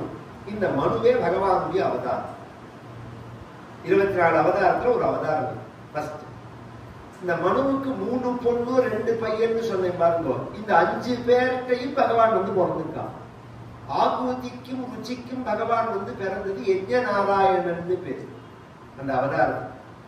தேவகூதிக்கும் கர்தமருக்கும் பிறந்த அவதாரத்துக்கு கபில வாசுதேவர்னு பேரு. பிரசூதிக்கும் தட்சனுக்கும் நேரடியா பொருட்கள்ல பகவான், ஏன்னா தட்சன் அசத்து. அதனால என்ன பண்ணிட்டா, அந்த 13 பெண்ணை தர்மதேவதைக்கு கல்யாணம் பண்ணி கொடுத்தாங்க. அந்த 13 பெண்ணுல மூர்த்தின்னு ஒரு பெண்ணு, 13 பேர்ல மூர்த்தின்னு ஒரு பெண்ணு. அந்த மூர்த்திங்கிற பெண்ணுக்கு தான் பகவான் நரநாராயண அவதாரம் பண்றார். இது ஒரு பக்கம். 2 பையன் சொன்னேன், பிரியவிரதன், உத்தானபாதன். இந்த பிரியவிரதனுக்கு பகவான் அந்த வம்சத்துல ரிஷபரன்கிற தேவ பேர்ல அவதாரம் பண்றார். ரிஷபதேவரன் பேர். உத்தானபாதனுடைய வம்சத்துல துருவனுக்கு அப்புறம் அங்கன் வரிசையில வந்து அங்கன்னு ஒரு ராஜா வரும். அவனுக்கு வேணன்னு ஒரு புள்ள பிறப்பான், கெட்டவனா. அவன்கிட்ட ஒரு குழந்தை வந்து பிறக்கும், பிருத்துன்னு பேர். அது பகவானுடைய அவதாரம். இப்படி 5 பேர்த்தையும் பகவானுடைய வம்சத்துல அவதாரம் உண்டு. இது சுருக்கமா உள்ளது. இப்ப இந்த 2வது பெண்ணு கதையை தான் எடுத்துன்னு போறான் பாகவதத்துல, அதைதான் எடுக்கிறான். ஏன்னா இந்த பாகவதம் சுகாச்சாரியார் பரீட்சித்துக்கு சொன்னார் அப்படின்னு பாகவதத்துல இருக்கு. சுகாச்சாரியார் சொல்லும் போது யார் யாருக்கு சொன்னதோ அதை நான் உனக்கு சொல்றேன்னு சொல்லிட்டு போறார். விதுரருக்கு மைத்ரேயர் சொன்ன கதையை உனக்கு சொல்றேன்னு தான் 3வது பார்ட்டு 4வது பார்ட்டு கதையை சொல்றதுனால அவர் என்ன சொன்னாரோ அதை சொல்லிட்டு போயிட்டார். அப்புறம் தான் 5வது பார்ட்ல இருந்து இவர் அபிப்பிராயத்துல சொல்றார். விதுரருக்கு மைத்ரேயர் சொன்னது தேவபூதியோட கதையை தான். தேவபூதிக்கு 9 பெண்ணு பிறந்து ஆண் மகன் இல்லைன்னு உடனே பகவானை பிரார்த்திச்சு பகவான் பிறக்கிறார் கபில வாசுதேவனாக. அந்த கபில வாசுதேவனுக்கு உபநயனங்கள்லாம் பண்ணி வச்சு இவா ஆசிரமத்துல இருக்கா. இன்னொரு ஆச்சரியம் என்னன்னா ஜெகத் பெருசாயிடுது. ஒருத்தருக்கு கல்யாணம் பெருசாயிடுது. மரீச்சிக்கு ஒரு புத்திரன் கஷ்யபர்னு பேரு. கஷ்யபருக்கு 2 மனைவி திதி அதிதி. இந்த சனகாதிகள் ஒரு சமயம் தேவலோகம் போனார்கள், வைகுண்டம் போனார்கள். வாசல்ல இருந்த ஜெய விஜயர்கள் துவாரபாலகர் அவர்கள் இவர்களை தடுக்கிறதுனால கோபப்பட்டு சபிக்க 3 ஜென்மா பாபிஷ்டாம் ஆசுரியும் யோனி, அசுர யோனியில பிறக்க கிடவது அப்படின்னு சபிச்சுட்டார். அசுரர்கள் அப்படின்னு ஒரு ஜாதி கிடையாது. நான் முதலே சொல்லலையா, இதெல்லாமே குணத்தினால வருது. அசுஷம்னா இந்திரியங்கள்னு அர்த்தம். இந்திரியங்களை யார் புலன்களை யார் திருப்தி பண்ணி அதுக்காகவே வாழறானோ அசுரன். மனசு விருப்பப்பட்டபடியெல்லாம் வாழறவனுக்கு அசுரன். அதர்மமா தர்மமானு தெரியாதபடிக்கு நடப்பான். புத்தின்னு ஒண்ணு கொடுத்துட்டாலும் மேல தருவான். அப்படி இருந்தாலும் இது ரைட்டு, இது தப்பு, இதை செய்யலாம், இதை செய்யக்கூடாது அப்படின்னு நம்ம மனசாட்சி ஒன்று சொல்றதை ஒருத்தருக்கு 100 சொல்லி கொடுக்கணுங்கிற அவசியமே கிடையாது. உள்ள மனசாட்சியா இருந்து பகவான் சொல்றான். அதையும் மீறி செஞ்சா அசுரன், அதுக்கு கட்டுப்பட்டா தேவன். கட்டுப்பட்டு நடந்தா தப்பே செய்யாம இருந்தா, கட்டுப்பட்டு நடந்தா மனுஷன், தப்பே செய்யாம இருந்தா தேவன். இதுதான் அடிப்படை. இந்த ஜெயவிஜயர்கள் கஷ்யபருக்கும் அதிதிக்கும் திதிக்கும் குழந்தையாக பிறக்கிறார்கள். இரண்யாட்சம் இரண்யகசிபு. அதுல மூத்தவன் இரண்யகசிபு, 2வது இரண்யாட்சம். இந்த யமல கர்ப்பம்னு பேர். இப்ப ஒரு நாய்க்கு 12 குட்டி பிறந்ததுன்னா அண்ணா தம்பி கணக்கு பார்க்க வேண்டாம். ஒரு மனுஷனுக்கு பிறந்தா எப்படி கணக்கு பார்க்கணும்? யார் அண்ணா யார் தம்பி, எது ஃபர்ஸ்ட் எது செகண்ட் பிறக்கிறத வச்சுன்னு சொல்லக்கூடாதுன்னு சாஸ்திரம். பிறக்கிறத வச்சுன்னு கீழே கொண்டு போகணும். 3 குழந்தை பிறக்கிறதுன்னு வச்சுக்கோங்க ஒரு அம்மாக்கு. ஃபர்ஸ்ட் பிறந்தா அது 3வது பையன், 2வது பிறந்தா அவன் 2வது பையன், 3வது பிறந்தா ஃபர்ஸ்ட் பையன். இப்படி சொல்றது சாஸ்திரம். அதை எப்படி நீங்க நிரூபிப்பீங்கன்னா சாஸ்திரம் நிரூபிக்கிறது. இந்த பாட்டில் இதை திறந்துட்டு இதுக்குள்ள 3 எலுமிச்சை பழத்தை நான் போடுறேன். 1 2 3. நான் ஃபர்ஸ்ட் எடுக்கும் போது எத்தனாவது நம்பர் எலுமிச்சை பழம் வெளியில வரும்? 1 2 3 அப்படின்னு சொல்லிட்டு 3 போட்டுட்டேன். எடுக்கும் போது ஃபர்ஸ்ட் எது வரும் வெளியில? 3வது தான் வரும். அதனால முதல்ல பிறக்கிற குழந்தை கடைசி குழந்தை. இது ரிஷிகள் எவ்வளவு ஈஸியா சொல்லிட்டு போயிருக்கா. அதனாலதான் சிசேரியன்னா டாக்டர்கிட்ட கேட்கணும், கர்ப்பவாய்க்கிட்ட எந்த குழந்தை இருந்தது. அவர் பாட்டுக்கு எடுத்த குழந்தை முதல் குழந்தை 2வது குழந்தை போயிட்டே இருக்க. பிரசவ வாய்க்கிட்ட எந்த குழந்தை இருந்ததுங்கிறத கவனிக்கோங்க. அதுதான் கடைசி குழந்தை, முன்னாடி இருக்கிற குழந்தை முதல் குழந்தை. ஒரு செகண்ட்ல தான் வித்தியாசம், ஆனா வித்தியாசம் உண்டு. யமல கர்ப்பம்னு பேரு சாஸ்திரத்துல. அதுபடி அவன் இரண்யாட்சம் அப்படிங்கிறவன் தம்பி. அவன் சண்டை போட்டு பூமியை சுற்றின்னு போய் பகவான் வராக அவதாரம் பண்ணி அவனுக்கு வீட்டில் வந்தார். அந்த கதையை சொல்லிட்டு இந்த தேவபூதிக்கு பகவான் புத்திரனாக பிறந்தார். கபில வாசுதேவர்னு பேரு. அவருக்கு உபநயனங்கள்லாம் பண்ணி வச்சுட்டு அவ அப்பா கர்த்தவர்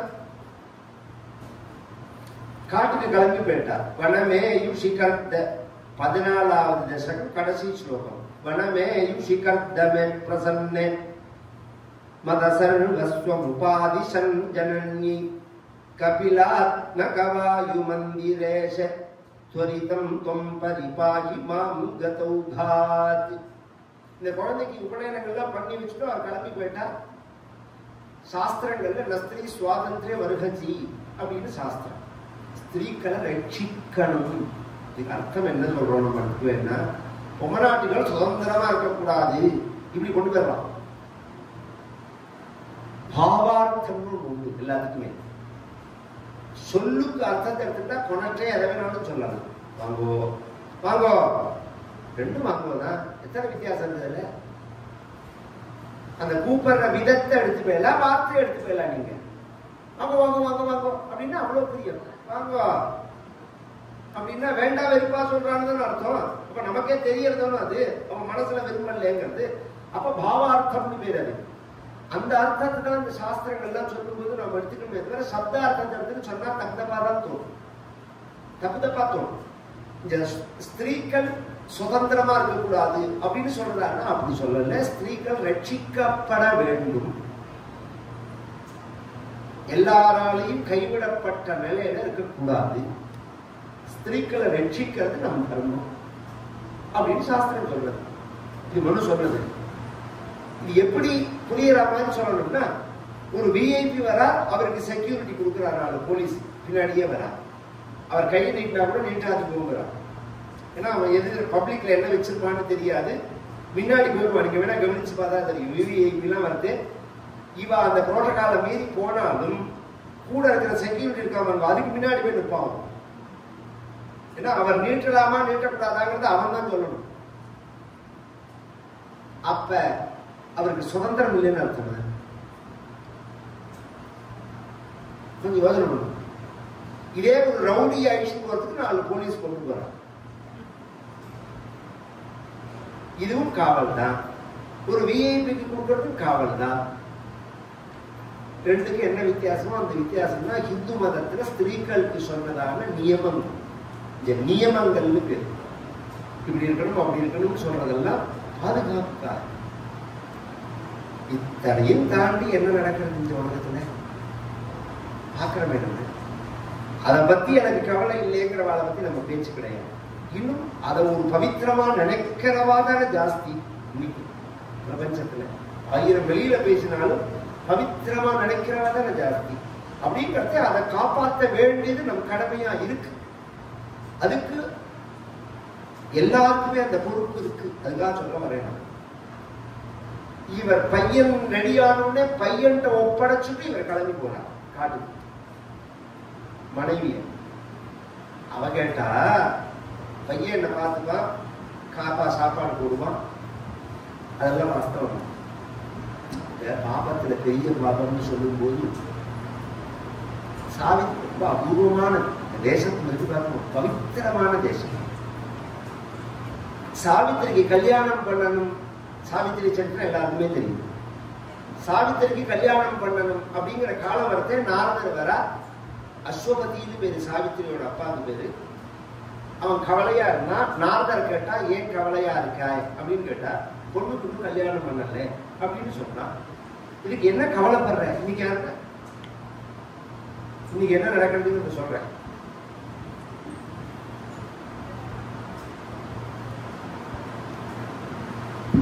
எங்கிட்ட ஜாதகம் பார்க்க வரும். அத்தனை பேரும் பிள்ளையா இருக்காரு.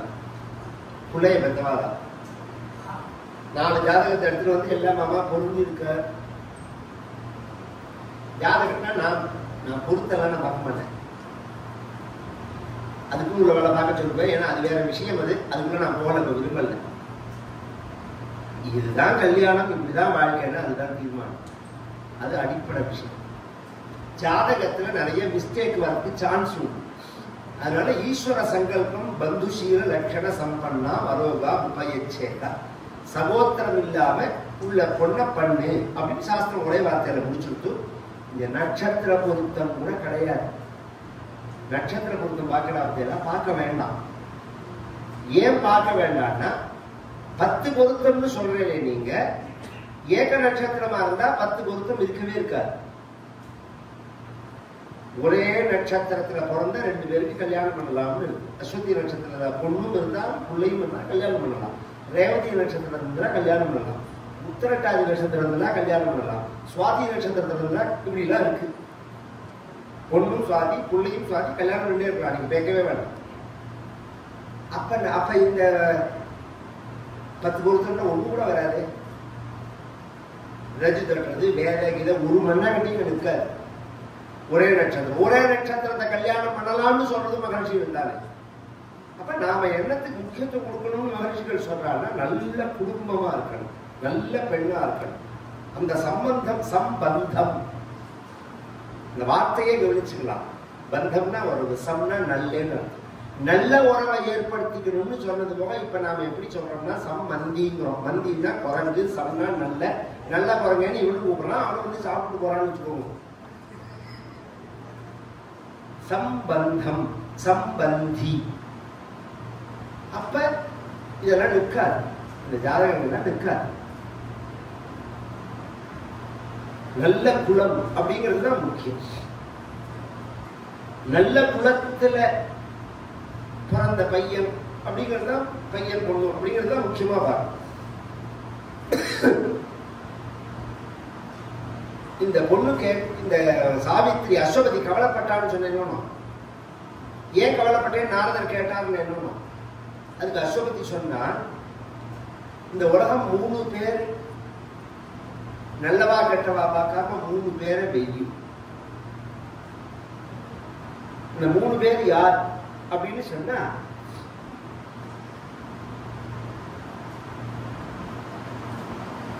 நல்ல குணவதியான பெண்ணை தியாகம் பண்ற கணவன்.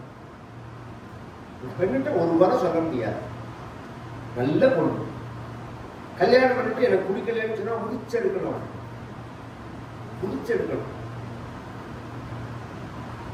அது மாதிரி அப்பா காலத்துக்கு அப்புறம் அம்மாவை கைவிடுற புள்ள.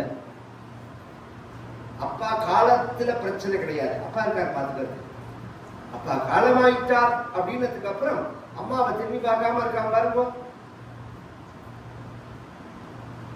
அது பரமாயோக்கியம். 3வது காலம் வந்தும் பெண்ணுக்கு கல்யாணம் பண்ணாத பெண்ணோட அப்பா. இந்த 3 பேரும் உலகம் தூத்தப்படும். 3 பேரையும் உலகம் தூத்துங்கிறார் மகாபாரதத்துல. நல்ல பெண்ணை கல்யாணம் பண்ணி கைவிடுற கணவன், அம்மாவை அப்பா இல்லாத போது அம்மாவை ரட்சிக்காத புள்ள, கல்யாண காலம் வந்து பெண்ணுக்கு கல்யாணம் பண்ணாத அப்பா. இந்த 3 பேரும் அதமர்கள். இப்ப ரட்சிக்கிறதுக்கு இந்த பையன் இருக்கா, வாஸ்தவம் தான். ஆனா நான் உங்களை கல்யாணம் பண்ணிட்டது வெறும் ரட்சைக்காக மட்டும் இல்ல. தேவகூதி சொல்றாள், எனக்கு ஞானம் வேணும்னு தான் நான் உங்களை கல்யாணம் பண்ணினேன். ஒரு ஞானியை கல்யாணம் பண்ணி உபதேசத்தை அடையணும்னு நினைச்சேன். எனக்கு ஞானத்தை யார் சொல்லுவா, நீங்க போனான்னா பையன் சொல்லுவான். அந்த ஞானத்தையும் பையன் உபதேசம் பண்ணுவான் அப்படின்னு சொல்ல போன கொஞ்ச நாள் ஆச்சு. இவரும் பேசாம இருக்கா, அவரும் பேசாம இருக்கா. ஒரு நாளைக்கு கபிலர் 7 வயசு தான் இருக்கு, கார்த்தால வேலைகள்ல தியானத்துல இருக்கா. கார்த்தால எழுந்துக்கணும், என்ன டயர்டா இருந்தாலும் கார்த்தால எழுந்துக்கிறதுக்கு முயற்சி பண்ணணும். அப்புறம் கூட தூங்கிக்கலாம். இந்த பிராமண முகூர்த்தத்தை முயற்சிக்கணும் அப்படிங்கிற அபியாசத்தை வச்சுக்கணும். அது ஒரு வகையில வெற்றியை கொடுக்கும் வாழ்க்கையில. எழுந்து ஸ்நானம் பண்ணிட்டு வழிபாடை பண்ணிட்டு ஒரு டிபனை சாப்பிட்டு கூட நீங்க தூங்கலாம், அது தப்பே கிடையாது. இவர் எழுந்து தியானம் பண்ணிட்டு இருக்கா. தேவகூதி வந்து நமஸ்காரம் பண்றார். யாருக்கு? பிள்ளைக்கு. ஏன்னா இந்த பிள்ளை யாருன்னு அவருக்கு தெரியும், பகவான்னு தெரியும். பகவான்கிற மனசுல வச்சுதான் நமஸ்காரம் பண்றார். ஆனா கர்த்தவர் அவள் பகவான் நினைச்சாலும் இவர் அந்த பாவத்துல பார்க்கல, அம்மான்னு கூட்டார். ஏன் அப்படின்னா பகவான்னு தெரிஞ்சு அந்த பாவத்துல வழிபடுறவா உலகத்துல கோடி பேர் கிடைப்பா, பகவானுக்கு அம்மா கிடைக்க மாட்டார். பகவானுக்கு அம்மா கிடைக்க மாட்டார். அதனால அம்மா என்னம்மா, எதுக்குமா, எனக்கு ஞானத்தை உபதேசம் பண்ணுவாயின்னு அப்பா சொன்னாரே, நீ பண்ணலையே, எனக்கு நீ கேட்கலையே. தத்விதி பிரணிபாதேன பரிப்பிரஷ்னேன சேவையா உபதேக்ஷந்தி தேஜானம் ஞானின தத்துவதரிசினா அப்படிங்கிறான் பகவான் பகவத்கீதையில. உடனே எடுத்து கொடுக்கறதுக்கு இது என்ன சாமான் மளிகை கிடையாது. சாதன சதுஷ்டயம் முதல்ல இருக்கான்னு பார்க்க வேண்டாமா, சித்திச்சிருக்கான்னு பார்க்க வேண்டாமா, அவன் தகுந்த அதிகாரியான்னு பார்க்க வேண்டாமா, போற வரவங்களுக்கெல்லாம் உபனிஷத்தை சொல்றதுக்கு இது என்ன அவ்வளவு மலிவான கூடாது. முதல்ல அவனுக்கு புரிய வேண்டாமா, அந்த தகுதி வர வேண்டாமா? நம்ம உபதேசம் பண்றோங்கிற ரீதியில அவன் பண்ற தர்மத்தை உள்ள விட்டுட்டான்னா அந்த சமூகத்துக்கு ஒரு பெரிய அடைச்சல் பண்ற மாதிரி ஆயிடும். இது மாதிரி வேதாந்த கிளாஸ் எல்லாம் பண்றேன்னு ஆரம்பிச்சு அவன் என்ன பண்றான், சார்த்தம் பண்ண மாட்டேங்கிறான், கல்யாணம் பண்ணிக்க மாட்டேங்கிறான், இது வேண்டாம் அது வேண்டாங்கிறான், திங்கிறத மட்டும் நல்லா திங்குறான். அதுக்கு ஒன்றும் குறைச்சலே கிடையாது. அப்புறம் நீ என்ன உனக்கு வைராக்கியம், பொள்ளங்கா வைராக்கியம், இது என்னது பிரயோஜனம்? ஒன்னும் இருந்தா எல்லாத்திலையும் இருக்கணும். அதுக்கு தகுதியா இருந்தா அதுவே உன்னை கொண்டு விடும். இந்த சமூகத்துல நாம் வாழும் போது இந்த சமூகத்தினுடைய ஒரு நியமங்கள், வாழ்வியல் முறை இருக்கு பாருங்க, அதை குலைக்கிற மாதிரி காரியங்களை நம்ம பண்ணக்கூடாது. ஏன்னா நிம்மதி கெட்டு போகும். இந்த பிரச்சனையே அதுதான். நீங்க ஒரு தப்பு பண்ணினா அந்த சங்கிலி தொடரால மற்றவர்களுடைய நிம்மதி கெட்டு போகும். யார் யாரோட வேணாலும் இருக்கலாம்னா உனக்கு வேணும். அப்புறம் எதுக்கு நீ கல்யாணம் பண்ணிட்டேன், கல்யாணம் பண்ணிக்காம இருந்துக்கலாம். அது மாதிரி கல்யாணம் பண்ணிட்டு கூட பண்ணேன்னா உன்னை கல்யாணம் பண்ண அந்த பொண்ணு நல்லவளா இருந்தானா அவன் சவிச்சு போவாள மாட்டாள. உனக்கு பிறக்கிற பிள்ளைக்கு இந்த புத்தி வருமா வராத? கொஞ்சம் யோசனை பண்ணணும் எல்லாத்தையுமே. அப்ப நம்ம இந்த சமூகத்தினுடைய வாழ்வியல் முறையில உள்ள நியமங்களை கெடுக்கிற மாதிரி உள்ள காரியங்களை பண்ணக்கூடாது. ஞானம்ங்கிறது தகுதி உள்ளவனுக்கு தான் உபதேசம் பண்ணணும். தகுதி உள்ளவன்னா இந்த ஜாதி எல்லாம் கிடையாது, தானா வருவோம். அதுக்கு சின்ன உதாரணம் சொல்றேன், பின்னாடி போய் சொல்ல வேண்டாம். சமீப காலத்துல சித்பவானந்தர் ஒரு மகான் இருந்தார். உங்களுக்கு எல்லாம் தெரியுமா? திருப்பராத்துறை மகான் ஞானி. அவர் போட்ட புஸ்தகத்தை படிச்சு புரிஞ்சுக்கிறதுக்கே ஒரு புத்தி வேணும். திருவாசகத்துக்கு இன்ட்ரடக்ஷன் கொடுத்துருப்பாரு. திருவாசகத்துக்கு இன்னி பரிந்தம் டாப்பானது அவரோட புஸ்தகம் தான். திருவாசகம் வியாக்கியானத்துல சித்பவானந்தருடைய ஒரு வியாக்கியானம் தான். ஒரு 10 பக்கம் ஹிந்து மதத்துல உள்ள அத்தனை விஷயத்தையும் பேசியிருக்காங்க. ஸ்ருதி, ஸ்மிருதி, இதிகாசம், புராணம் இதெல்லாம் என்ன சொல்றது, இவர் என்ன சொல்ல வரா அப்படின்றத சொல்லுவார். கவுண்டர் ஸ்ரீ சுப்பிரமணியம் இருந்தாரு, அவரோட சித்தப்பா, அப்பா இல்ல சித்தப்பா, சித்தப்பா கவுண்டர். கவுண்டர் நம்ம சொல்றோம். சித்பவானந்தர் மகான்கள், அவரோட சிஷ்யன் தான் ஓங்காரன் தான். அவர்கிட்ட இருந்தவர் அப்படி பழக்கமானவர் தான். அந்த பரம்பரையில வந்தவர் தான். சித்பவானந்தர் மாதிரி தமிழ் அடித்து பேசினவாலே கிடையாது சமீப காலத்துல. அதனால இங்க அந்த தகுதி வரத்தே தானா வருவா எல்லாருக்கும். எத்தனையோ மகான்கள் இருந்திருக்கிறது பார்த்துக்குமே நம்மளே. வள்ளலார் இல்லையா? வள்ளலார் மாதிரி ஒருத்தரை சொல்ல முடியுமா? வள்ளலார் தப்பா புரிஞ்சிருந்தவாதான் ஜாஸ்தி, ரொம்ப பேர். எனக்கு தெரிஞ்சு வள்ளலார ஒரு அவர்கிட்ட சொல்ற சில குற்றங்கள்ல 2 குற்றம் தான் அவர்கிட்ட சொல்லுவா. ஒண்ணு அவர் ஆச்சார அனுஷ்டானங்களை எதிர்த்தார், பிராமணர்களை எதிர்த்தார். 2மே தப்பு. பாரதியுமே அப்படி பண்ணல. எச்சல் எச்சல் என்பீர்களே என்ன வார்த்தை, 7 கட்ட மாண்டர்களே கறந்த பாலும் எச்சலே கன்றின் வாயும் எச்சலேன்னு பாட்டு பாரதியோட. வேற என்ன சொல்ல வர்றாரு அதுல? எச்சல்னு சொல்றது குற்றாந்தனம்ங்கிறாரு. அப்ப நீட்டின்மைங்கிறத அவர் அங்கீகாரம் பண்றாரு. எச்சலோட தொட்டா பாக்டீரியா இன்னைக்கு தொடாதேங்கிறோம். கொரோனால தீண்டாமை குற்றம்னு சொன்ன அதே காலத்துல இப்ப சமூக இடைவெளி அவசியம்னு சொல்ற மாதிரி கொண்டு வச்சுடுத்து பாருங்க. கொரோனா ஒருத்தர் தொட்டுக்க கூடாது அப்படிங்கிற மாதிரி. அப்ப தெரியறதோ இது ஜாதியினால சொல்லப்படுற விஷயம் இல்லை, இது நீட்டுக்காக சொல்றது. அப்ப எச்சல் அவர் சொல்ற விஷயம் இல்லைன்னா அந்த பசும் பாலை எந்த பாலை எடுத்து நாம பூஜை பண்ணணும்னா கண்ணூட்டி ஊட்டின மாட்டுப்பால் மட்டும்தான். கண்ணூட்டி இல்லாத பால் எடுத்து பகவானுக்கு கொண்டு வரவே கூடாது, நாமும் சாப்பிடக்கூடாது. இது சாஸ்திரம். இது அதுக்காக சொல்லப்பட்ட விஷயம் இல்லை. அது மாதிரி வள்ளலார் அபாரமான ஒரு ஞானி. வள்ளலார் மாதிரி ஒரு எனக்கு தெரிஞ்சு தேவாரம் திருவாசகத்தை காட்டிலும் வள்ளலாரோடு அவ்வளவு ஊக்கமா இருக்கு.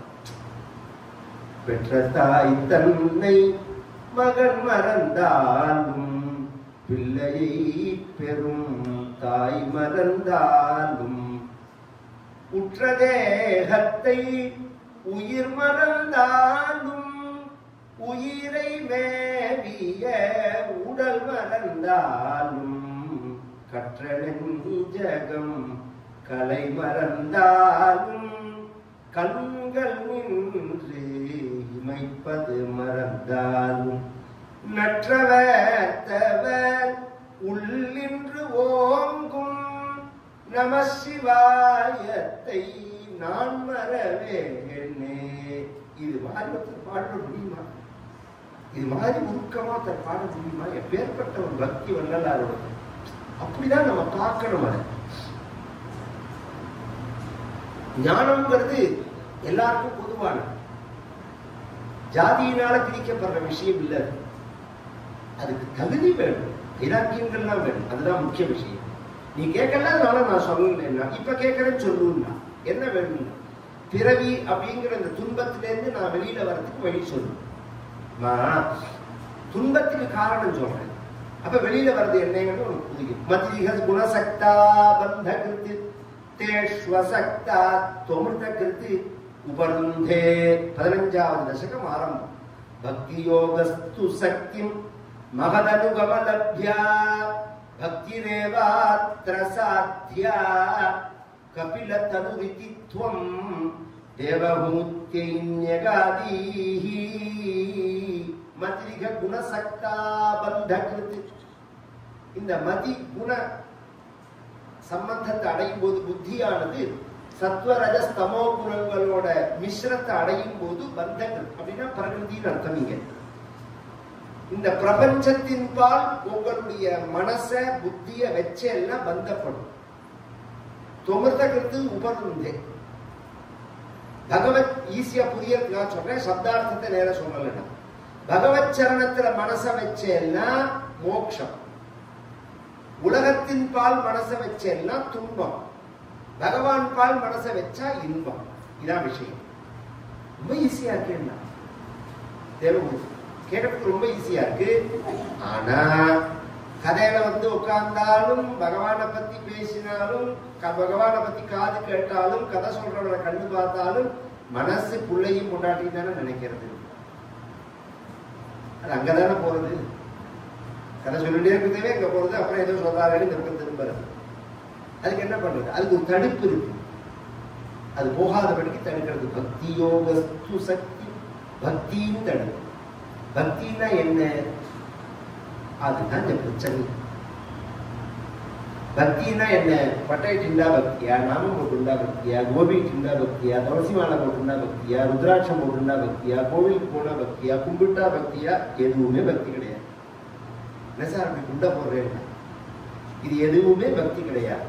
பின்ன எது பக்தி அப்படின்னா, கோவிலுக்கு நீ போகும்போது, கும்பிடும் போது, கதை கேட்கும் போது, பகவானுடைய நாமாவை சொல்லும் போது, நெத்தி இட்டுக்கும் போது, பூஜை பண்ணும் போது, ருத்ராட்சம் போட்டுக்கும் போது, எந்த சமயத்துல உன்னோட மேனி சிலிர்த்து உள்ளம் குழைஞ்சு ரோமாஞ்சம் ஏற்பட்டு கண்ணிலேருந்து ஒரு சொட்டு கண்ணீர் வரா மாதிரி ஒரு அனுபவம் வருது பாருங்க, அதுக்கு பேர் தான் பக்தின்னு பேர். காதலாகி கசிந்து கண்ணீர் மல்கி ஊதுவார் தம்மை நன்னறிப்பது. கார்கால மழை போல கண்ணீர் சேர. நாவுக்கரசர் பாசுரம். கல்மனமே நல்மனமாய் கரைய பெற்றோம், பாராண்டு பகடு ஏறி வருவார் சொல்லும் பணி கேட்க கடவோமே பற்று அற்றோம்.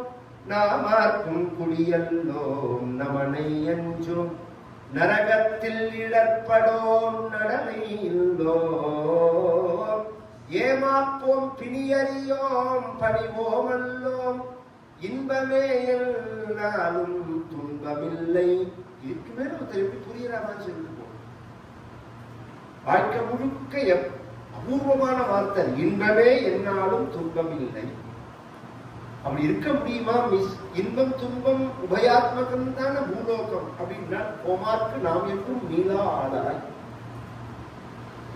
ஆதிசங்கரே சொல்லுவார். கஷ்டப்படுறேன்னு ஒருத்தன் சொன்னா பக்தி இல்லாதனாலதான் அந்த வார்த்தையை சொல்லுவாங்க. பக்தின்னா கஷ்டப்படுறேன்னு சொல்ல மாட்டேன். இந்த கஷ்டம் சுகம்ங்கிறது மனசோட தன்மை தான். வெயில்லையே இருந்து ஆனந்தமா இருக்கிறவா எத்தனை பேர் இருக்கா, ஏசியில இருந்து தூங்குறவா எத்தனை பேர் இருக்கா சொல்ல முடியும். அதெல்லாம் எல்லாம் இருந்து சிரமப்படுறவா எத்தனை பேர் இருக்கா, ஒன்றும் இல்லாம சௌக்கியமா இருக்கிறவா எத்தனை பேர் இருக்கா. இந்த சௌக்கியம் மனசு சார்ந்த விஷயம். அடிப்படை பக்தி உருக்கம். சரி, இறைவன்கிட்ட வைக்கக்கூடியதான அன்பு, நிஷ்காமியமான அன்பு. காமிய நம்ம பண்றதெல்லாம் காமிய பக்தின்னு பேரு. ஒண்ணு, நாம பகவான்கிட்ட நமக்கு பிரியம் கிடையாது. கோவிலுக்கு போறோம், பகவானை பார்க்கிறோம், ஓன்னு அழறோம். பகவானை பார்த்த சந்தோஷத்துல அழறோம்னா நம்ம கஷ்டத்துல அழறோம். கொஞ்சம் கவனிச்சு கேட்கலாம், தான் புரியும். பகவானை பார்த்த சந்தோஷத்துல அழல, வேணுகோபாலனை பார்த்து ஓன்னு அழுத என்னோட கஷ்டத்துக்காக அழறேனா, பார்த்த அழுக வரணும். பார்த்தா எப்படி சார் அழுக வரும்னா, 5 வருஷம் கழிச்சு அமெரிக்கால இருந்து ஒரு பையன் திரும்பி வந்தான். 5 வருஷமா அவனை பார்க்காத அம்மா ஏர்போர்ட்ல பார்த்த உடனே ஓன்னு அழுதுண்டு அவனை கட்டிக்கிறாளே, அதுதான் பக்தின்னு பேரு, அதுதான் பிரேமேன்னு பேரு. அந்த பையன் வந்துட்டானே, அவனை கட்டின்னு அழறதுக்கு அங்க என்ன இருக்கு? ஒரு நிமிஷம் யோசனை பண்ணணும். இத்தனை நாளா உன்னை நான் பார்க்காம இருந்துட்டேனேங்கிற எண்ணம் தானே கழுகிய வருது. அது மாதிரி இத்தனை நாளா நான் உங்ககிட்ட வராம இருந்துட்டேன் அப்படிங்கிற அந்த பகவானை பார்த்த உடனே இந்த உருக்கம் வரணும், பிரேமம் வரணும். இது எப்ப வரும் அப்படின்னா, அது மாதிரி உருக்கம் உள்ளவர்களோட பழகினாதான் வரும். மகதனுகமலப்யா பக்தி தேவாத்ர சாத்யா கபில தனு விதித்வம் தேவஹூத்யைன்யகாதி. இந்த பகவான் பக்தர்கள் பின்னாடி போகணும்னு சொல்லல, மகது அனுகமலப்யான்னா மகான்கள் பின்னாடி போகணும்னா, மகான்கள் பின்னாடி போகணும் அப்படின்னு உடனே யார் மகான்கள்னு கேட்டா, அதுதான் இந்த பிரச்சனை. யார் சுவாமிஜி, யார் குருஜி, யார் ஆச்சாரியன், இன்னி வந்து அந்த குழப்பம் இருக்கு ஜனங்களுக்கு. இவர் ஆச்சாரியனோ, இவனை சுவாமிஜின்னோ, இவரை குருஜின்னோ நினைச்சு பின்னாடி போயிட்டு 5 வருஷம் 10 வருஷம் கழிச்சு அவரோட அயோக்கியத்தனை வெளியில வந்தோடனே 10 வருஷம் வாழ்க்கை வேஸ்ட். அவன் எப்பேர் வேணாலும் விட்டு போட்டான், தொலைஞ்சு போட்டான், அது விஷயமே இல்லை. அவனை ஃபாலோ பண்ணின 1000 பேரோட 10 வருஷம் வாழ்க்கை நாசமா போறது. ஒரு நிமிஷம் யோசனை பண்ணுவாங்க. அதை யாராவது அந்த ஆண்டுல யோசனை பண்ணிருக்கல? அவனை உள்ள வைக்கிறோம், உதைக்கிறோம், அதெல்லாம் விஷயம் வேற. இந்த 1000 பேருக்கு 10 வருஷம் ஆன்மீக சாதனை நாசமா போயிடுது. நல்ல, அதனாலதான் தத் விஜயானார்த்தம் சஹா குருமேவ கச்சேத் அப்படின்னு சொன்னதோட உபநிஷத்து நிற்காம சமிப்பாணிகி ஸ்ரோத்ரியம் பிரம்மனிஷ்டம்ங்கிறது. இந்த தகுதி உள்ள குருட்ட தான் நீ போகணும். மேஜிக்கா பேசுறதுனால குருவாயிட முடியாது, சொற்சொடர்களால விளையாடுறதுனால குருவாயிட முடியாது. யார் குருன்னா, நாளை சாயங்காலம் 6 மணிக்கு வாங்க சொல்றேன். பிராமே முகூர்த்தே பரிதஸ்வபக்தைஹி சந்திருஷ்ட சர்வோத்தம விஸ்வரூப ஸ்வதைல சம்சேவக ரோகஹர்த்ரே பாதாலயாதீஷ நமோ நமஸ்தே. நாராயண நாராயண நாராயண நாராயண நாராயண நாராயண நாராயண நாராயண நாராயண நாராயண நாராயண நாராயண நாராயண நாராயண. கோபிகா ஜீவன ஸ்மரணம். ஆஞ்சநேய மூர்த்திக்கு